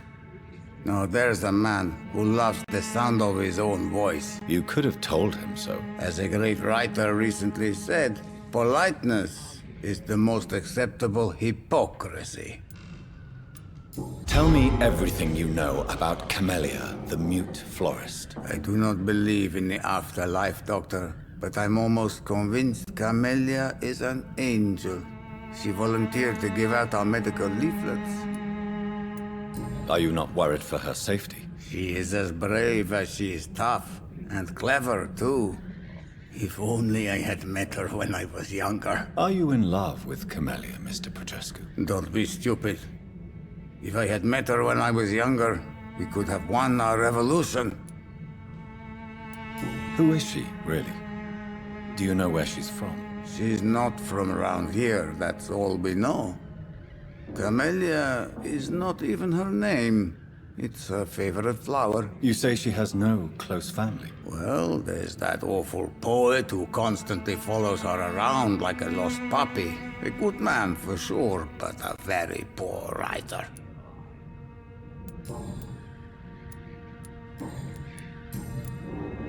Do you have any family left, Mr. Petrescu? Children or grandchildren? Who knows? I have abandoned my people for so long, they might as well be dead. As dead as I am for them, I suppose. Don't be embarrassed, sir. If you must know, my own father disappeared many years ago, and I forgave him. It's quite awkward to talk about our families like this, but thank you, Dr. Reed. I appreciate your trust. This war won't last forever. Did you ever think of returning to your country now it's free? No. I have taught strength and determination to my sons and daughters. I'm an old, dying man who only has memories of better times to cherish.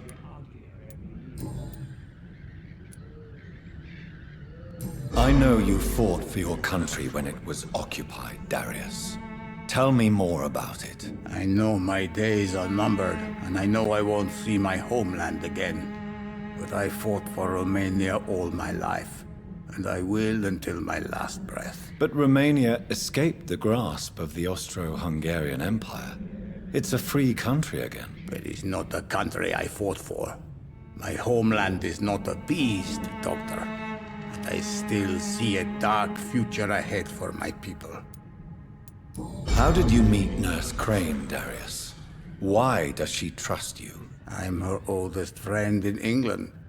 Dorothea and I share many ideas about this country and about the country we left. You mean occupied Romania, don't you? Even if not directly, I fought against your enemies. Really? Then perhaps you have more in common with Dorothea than meets the eye, Dr. Reed.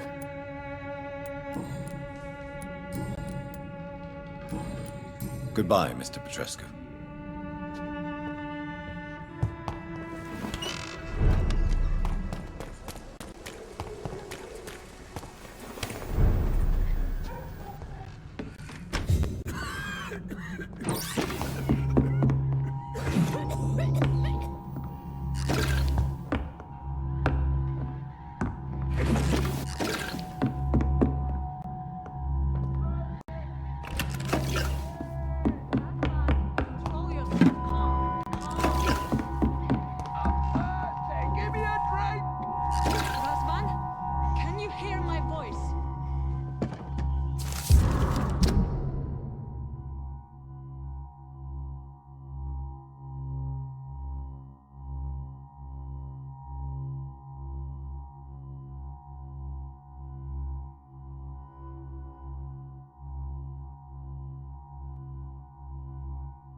What do we have here, nurse? Patient Razvan Vasily. High fever running on 3 days.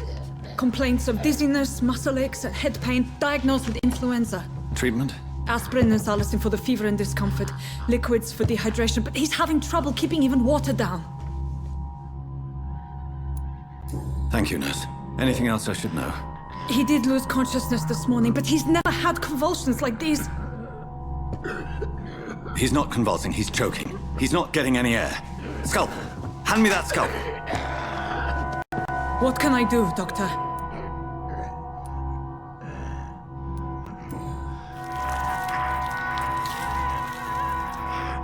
I need to perform a tracheostomy. Short pipe. That rubber tube will do. We're going to cut a passage for air through the neck. Yes, Doctor. He's breathing again, but he's coughing up blood. Internal hemorrhaging. I need to make another incision into the chest cavity to drain the fluids from the lung. Prepare another tube. A thoracostomy. Doctor, we've nothing to fight the infection. We need an aseptic environment. Right then, Nurse Crane. What do you suggest we do? I've no idea. I'm not the doctor. Time is of the essence. We need to perform a thoracic drain. Yes, Doctor.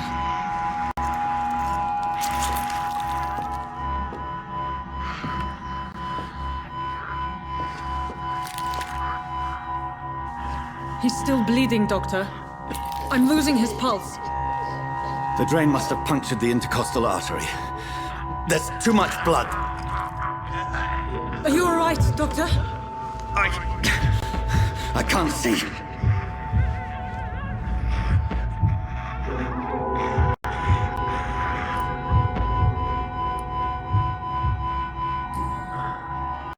I must first suture the artery. Find the wound. The source of the blood. Needle and thread, Doctor. Good. The stitches are holding. How's he doing? We're losing him. We've lost his pulse. He's dying, Doctor!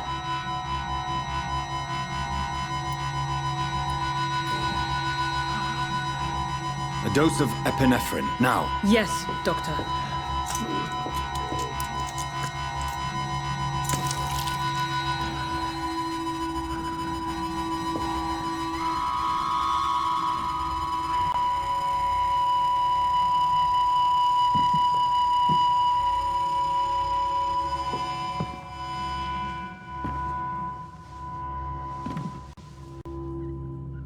We've lost the pulse. He's gone, Doctor. Nurse, we did everything we could. Truly? Everything you could. Is that how you'll report this in your log? Is this how the war went? Piling up one poor corpse beside the next? This was not an influenza-induced seizure. I've never seen symptoms like these on the continent. Neither have I. But the previous symptoms leading up to this attack were the same, indistinguishable from the epidemic. No. There was something more vile in these reactions. Something primitive. There have been numerous reports of mental breakdowns caused by the fever that accompanies the flu itself, Doctor. Yes, but...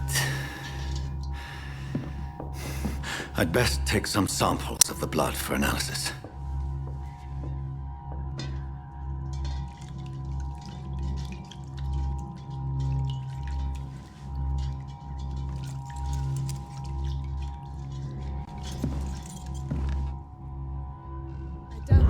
To test my bedside manners.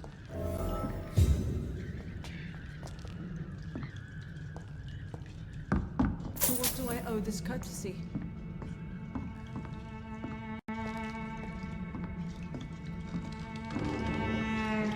I suspect it was more than intuition alone that led you to us. So, how might I be of service, Dr. Reed?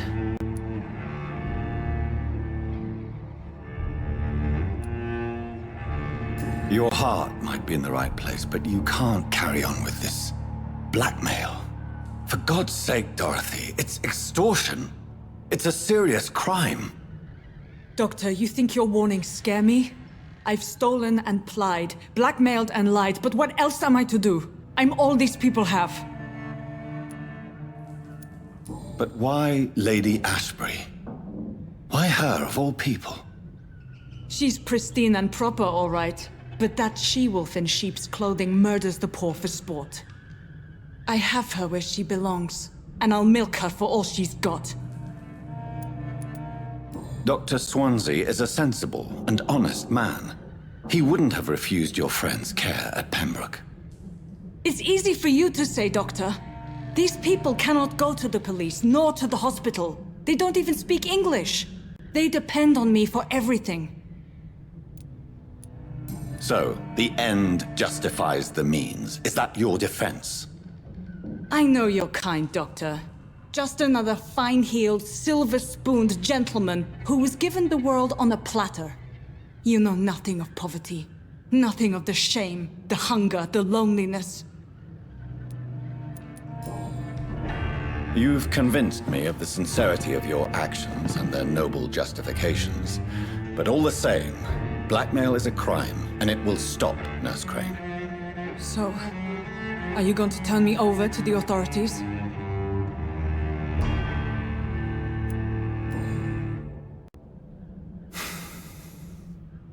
No. Your place is here. Jailing you would be an even greater crime. So, here is my proposition. I'll look the other way on your little enterprise. In exchange, you will resign from the Pembroke Hospital and provide me with medical supplies when the need arises. Dr. Reed! That sounds like a business proposition. My accomplice, then? No, just a privileged client. My research may require the occasional rare piece of equipment or ingredient. I'll pay good coin in exchange, fair and honest, to help finance your noble endeavors.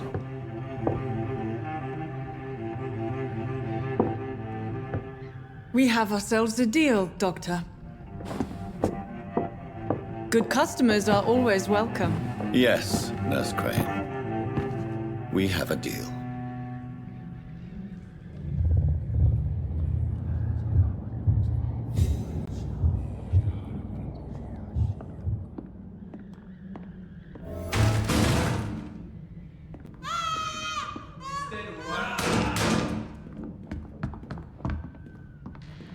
Oh, this one stinks already. Watch yourselves! This one!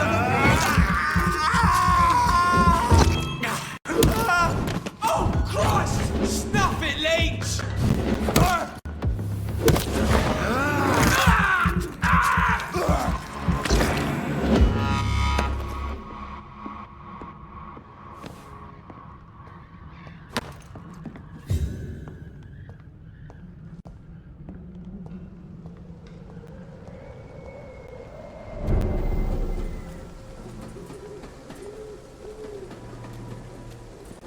This one's...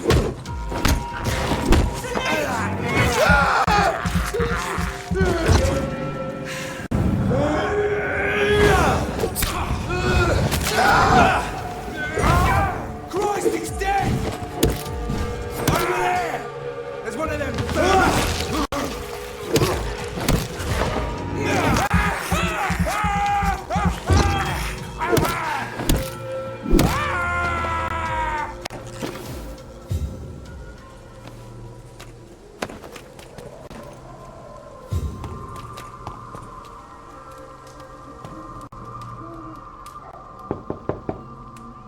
Hello, Mr. Petrescu. Hello, Dr. Reed.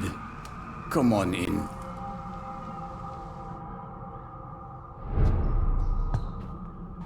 Yes?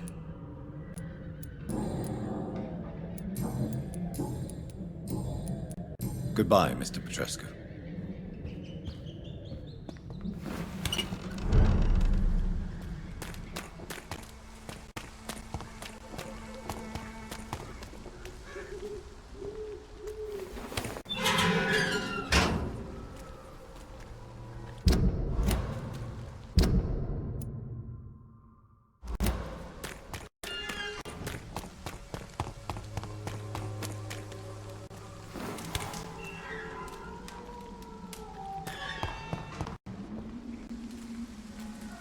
People are talking about this Colossus. Perhaps I should look into it. As long as you have the money.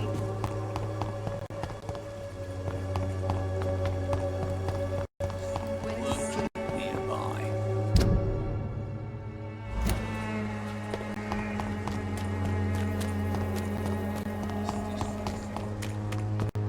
Joe, please, I don't have your money. Come on. Barrett, you know the game. You pay for peace of mind.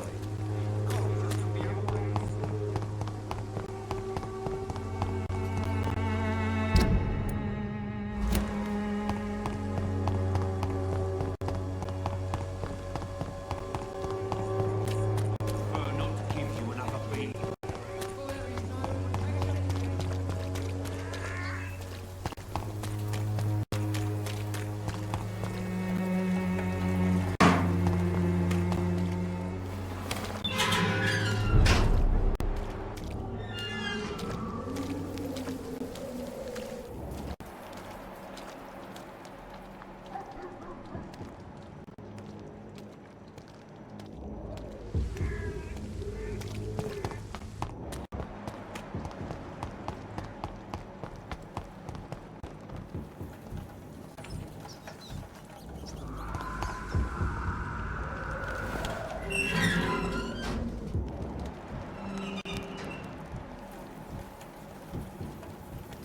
Human blood. Whoever left these marks did so deliberately.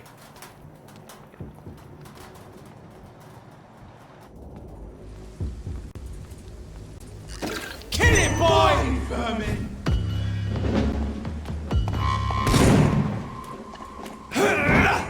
Burn it, boys! It's one of them!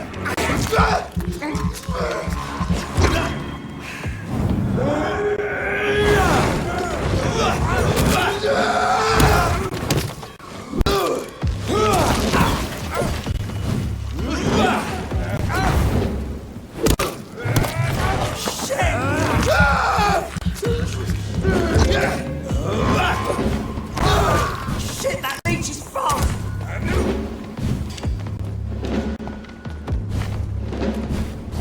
Burn, you fucker!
Supposed to be an hospital.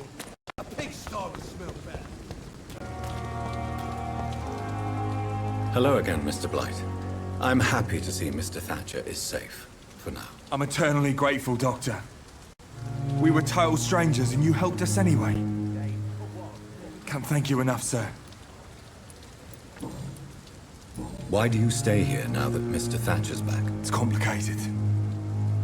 Since the war, Oswald's been really nervous with the idea of entering any hospital. And me, I've got my own issues. Can you speak about them? Rats, sir. Even seeing one, they turn me. Just want to run. It's that fear that stopped me from going after Oswald when he left.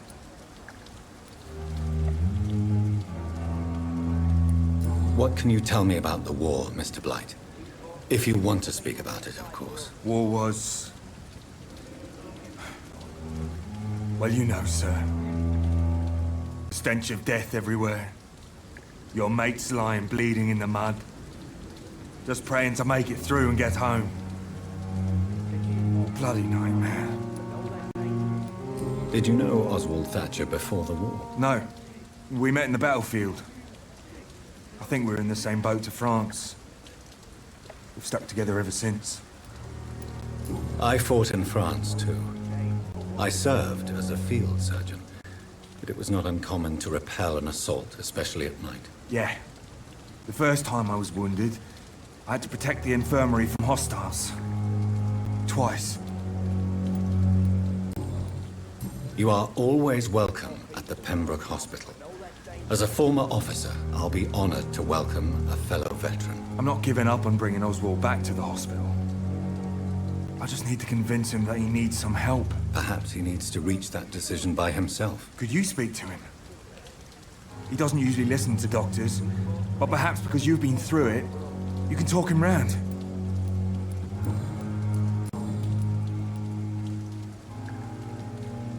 What caused your phobia of rats, Newton? It happened last year following an artillery attack.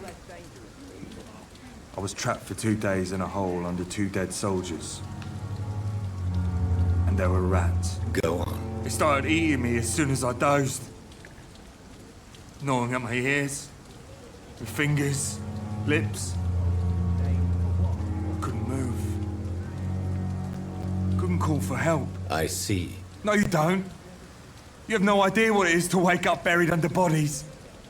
Fucking vermin eating your flesh. Oswald, he found me and saved me. Goodbye, Mr. Blight. Take care of yourself. Hello again, Mr. Thatcher. Do you feel any better now? Yes, this neighborhood may stink of dog shit and reek of piss, but to me it smells like the purest mountain air. Mr. Thatcher, do you have a job? No. Since I came back from the war, I spent most of my time and energy just trying to forget. I understand what you mean. I was a soldier too. No. Nobody can truly understand what I've gone through. Why were you locked in that sewer? What happened? I went by the canal after an argument with a friend. Got chased by these fucking wankers and had to barricade myself in, despite my claustrophobia. Why did you run? What was the reason for your argument? Newton wanted me to go to a hospital, but I can't stand being closed in. Makes me feel like I'm suffocating. Tell me about your claustrophobia. Has anyone given you an official diagnosis? That's what the bloody doctor said. But I don't want to go to a hospital to get checked again. I'll deal with it my own way. Oswald, why did you not go to the Pembroke Hospital to seek medical help? I don't trust doctors. All they care about is their careers and processes. I won't be locked in any room again by anyone. Your fear of being trapped is not going to go away by itself. You need professional help. I've seen enough butchers in white coats to last a lifetime. Hospitals reek of chemicals and death. What I need is fresh air. Do you want to talk about why you have this fear of being enclosed, Mr. Thatcher? No, I really don't. An irrational fear like yours is usually rooted in a specific event. Perhaps it would help to talk about it. Well, Doctor, take a guess then, if you're so interested in my case.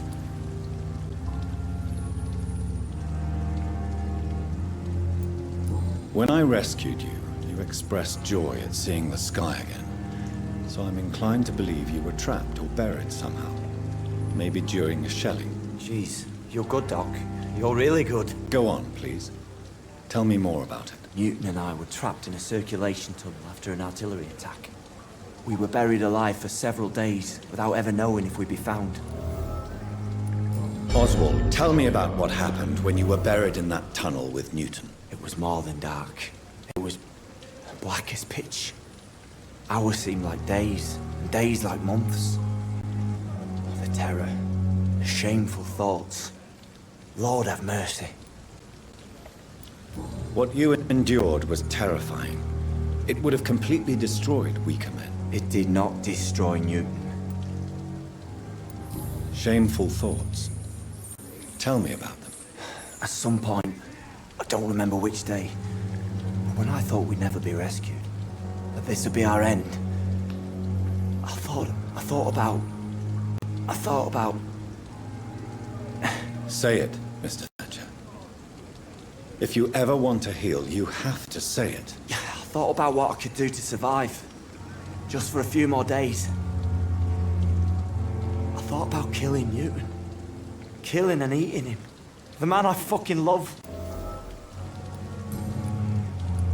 Tell me about your true feelings for Newton. I love him. I'm not ashamed to say it. He's the best thing that ever happened to me. I can't imagine life without him. Why should you be ashamed? I'm not, I said. But Newton sees it differently. I admire your honesty. It takes courage to stand up to society.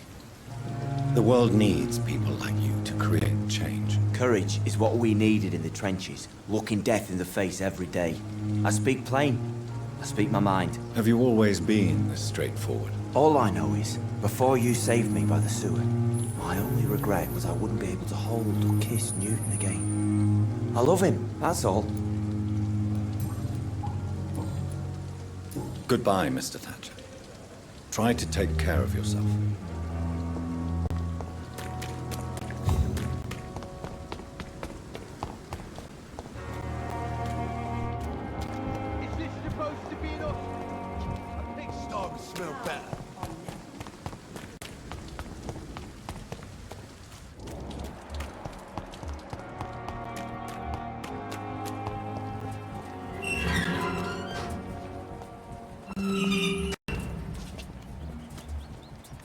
It's locked, all right.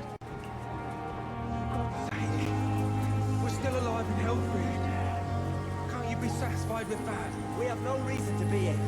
I have not survived being buried in a mass grave for these trivialities. We are not in the middle of a battlefield anymore. Things are different here. So many ways.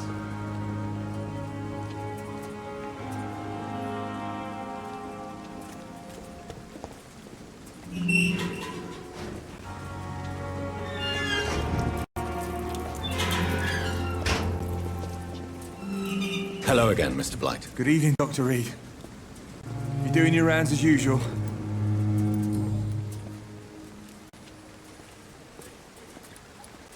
You and Oswald were buried alive during the war. Tell me about it. Yeah. It was last summer. A shell hit our trench and we were buried for a week. Oswald seemed far more traumatized than you by the event. It wasn't the first time it happened to me. Surviving it again gave me strength. You believe that? How did you survive for a week? Luckily for us, there were rations and water in the tunnel. It was an outpost, see? Since then, Oswald's not keen on being inside for too long. How do you feel about Oswald, Thatcher? You are more than friends, aren't you? I love him.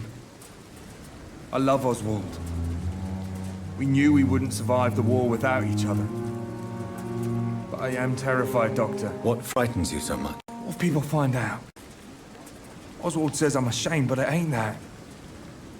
It's more, well, you know, never thought I'd love a man.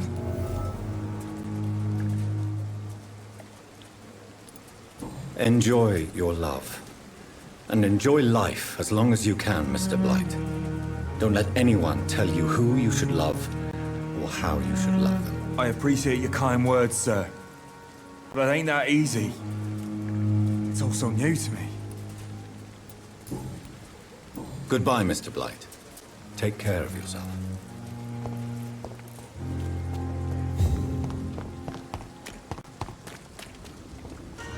Good evening. Evening, Dr. Reed. Newton is conflicted about his feelings towards you. Would you like to talk about it, Oswald? It makes me sad and angry. It feels like the beautiful thing we have is somehow tainted. It hurts to see him so lost. His love for you is genuine. I'm certain he wasn't lying to me when he expressed his feelings for you. Newton still has to accept it, knowing he'll be seen as a queer, a fairy, less than a man in those simple-minded bigots' eyes. Though he's more of a man than they'll ever be, so fuck them all.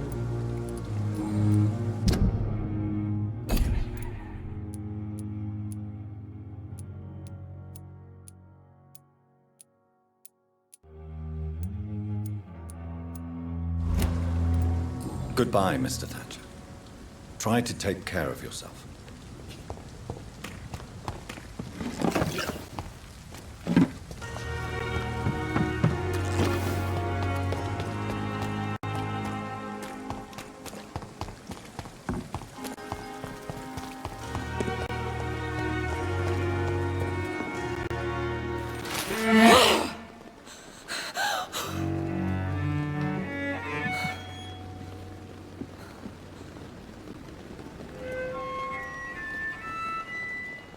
I would ask you to avert your eyes, sir. Or did you not know it was rude to stare? I knew it. Speak up, Dr. Reed. I like a man who speaks his mind. You killed him. He trusted you. And you killed him. Spare me your sarcasm, Jonathan. You are but newly born in this world.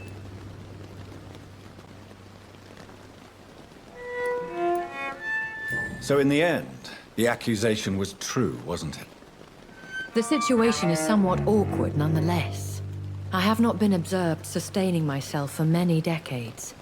I have to say I'm a trifle embarrassed. Anyway, I have concluded my inquiries concerning your blackmailer. I see. Please excuse my agitated state. Under normal circumstances, I wouldn't let anyone see me in this condition. I must confess I have not put an end to the blackmail, my lady. Unfortunately, I could not bring myself to do it. I'm so disappointed in you, Jonathan. I didn't expect this from you. Lady Ashbury, you yourself admitted how ridiculous the sum of money was. I can assure you it was all used for charitable ends. Well, you are full of surprises, aren't you, Jonathan? All right, say I trust you, but you will still pay the ransom. That is only fair. After all, it was you who failed to bring this problem to a satisfactory conclusion. I believe I could agree to that. And since a lady always keeps her promises, I will now answer any questions you may have.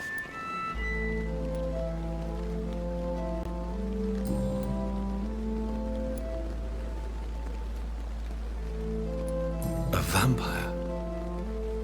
Is that what I am? What we are? Such a crude word, defined by penny dreadfuls and drunken hacks. No. You are now an Ekon, and that you shall remain. Are you an Ekon too? Yes, I am. We are the closest thing to what man refers to as vampires. Forget what you think you know about us. So we are Ekons. How can I identify us amongst other vampires? How to put it? All Ekon are vampires. But all vampires are not Ekon. We are but a branch of the immortal tree. I don't understand. Why was I created and then left for dead? That is a question only the one who made you can answer. It's not normal practice. I doubt even if you find him, he will answer you, considering how cruelly he treated you. So me being a vampire could have been a mistake. I very much doubt it, Jonathan. Contrary to the legends, it is not as simple to make another vampire by just biting someone.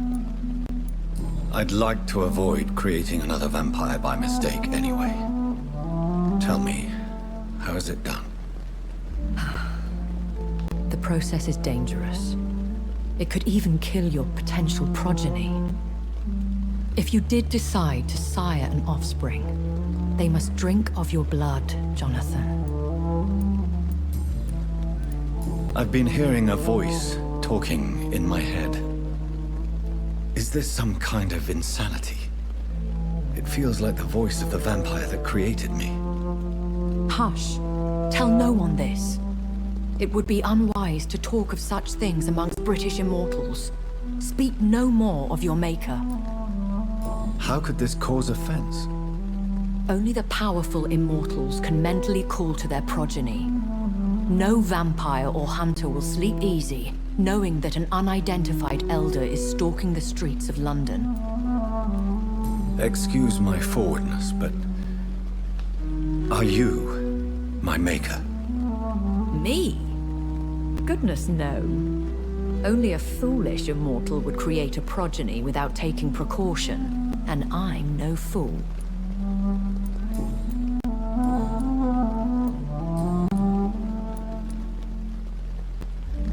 When I awoke, changed, I was chased and attacked by vampire hunters. Prepared and well-trained. Though I can't be certain. More than likely, it was the once glorious Guard of Priwen. Once glorious, but still dangerous. They have seen better days, but all fanatics are dangerous. You would be wise to stay clear. They are sworn to destroy our kind. You make them sound like some sort of cult. More a society, and like all the best ones, a secret society. I thought them almost gone, but it seemed they have been recruiting. Are there many vampires here in London? Immortals are of a rare breed, and we often tend to hide. But you may occasionally meet some of us at night. Do you know any of them? Have you an idea of the identity of the vampire who attacked me? You mean your maker?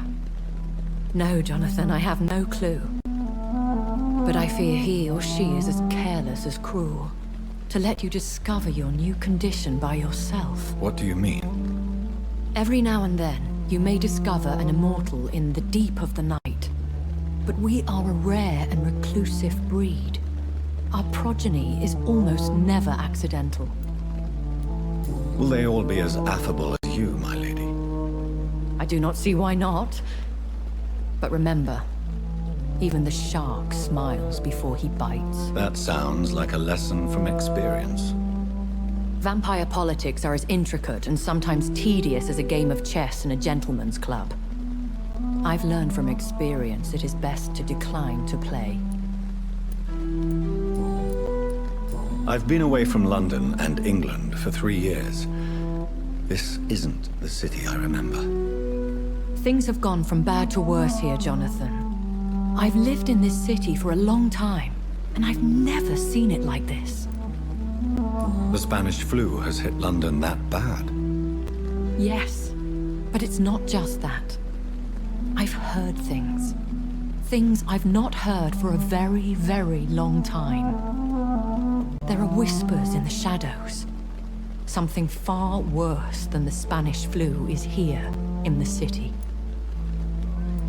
What is it you fear? Fear has long since flown this form. But there is something malevolent circling us. I feel fear is merely waiting in the wings.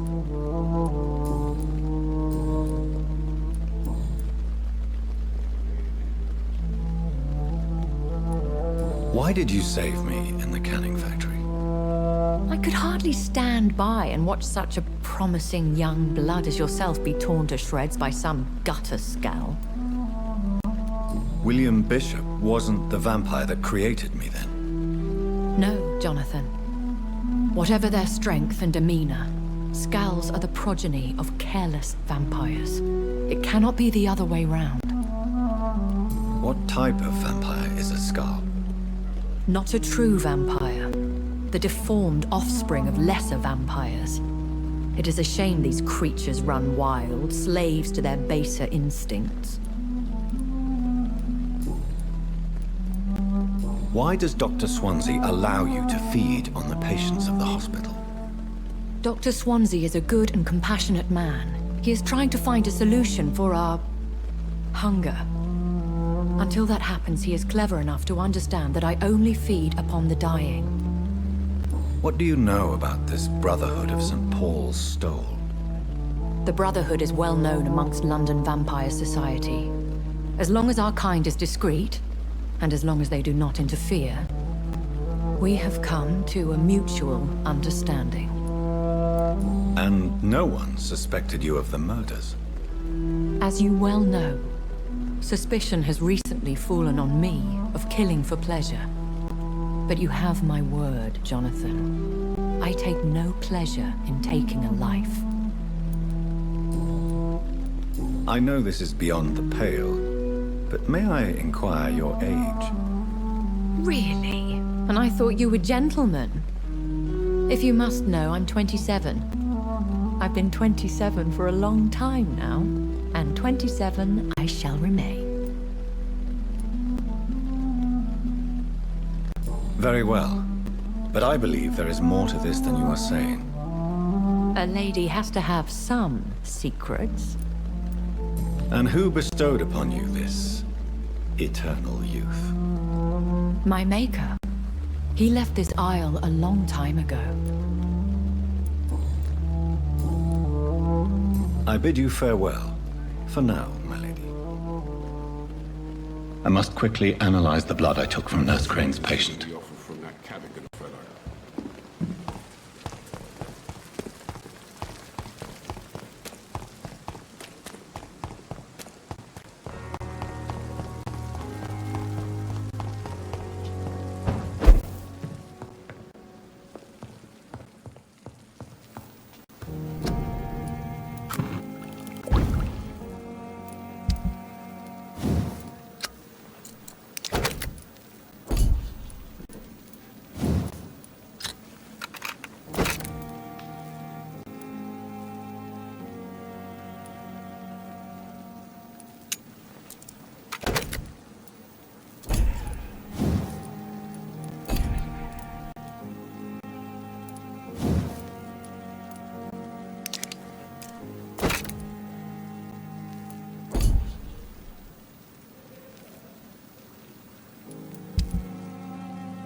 Razvan Vasily was infected by Spanish flu, but also has the highly unstable blood of the Skulls. Is the London vampire epidemic transmitted through the flu? I should talk to Dr. Swansea about it.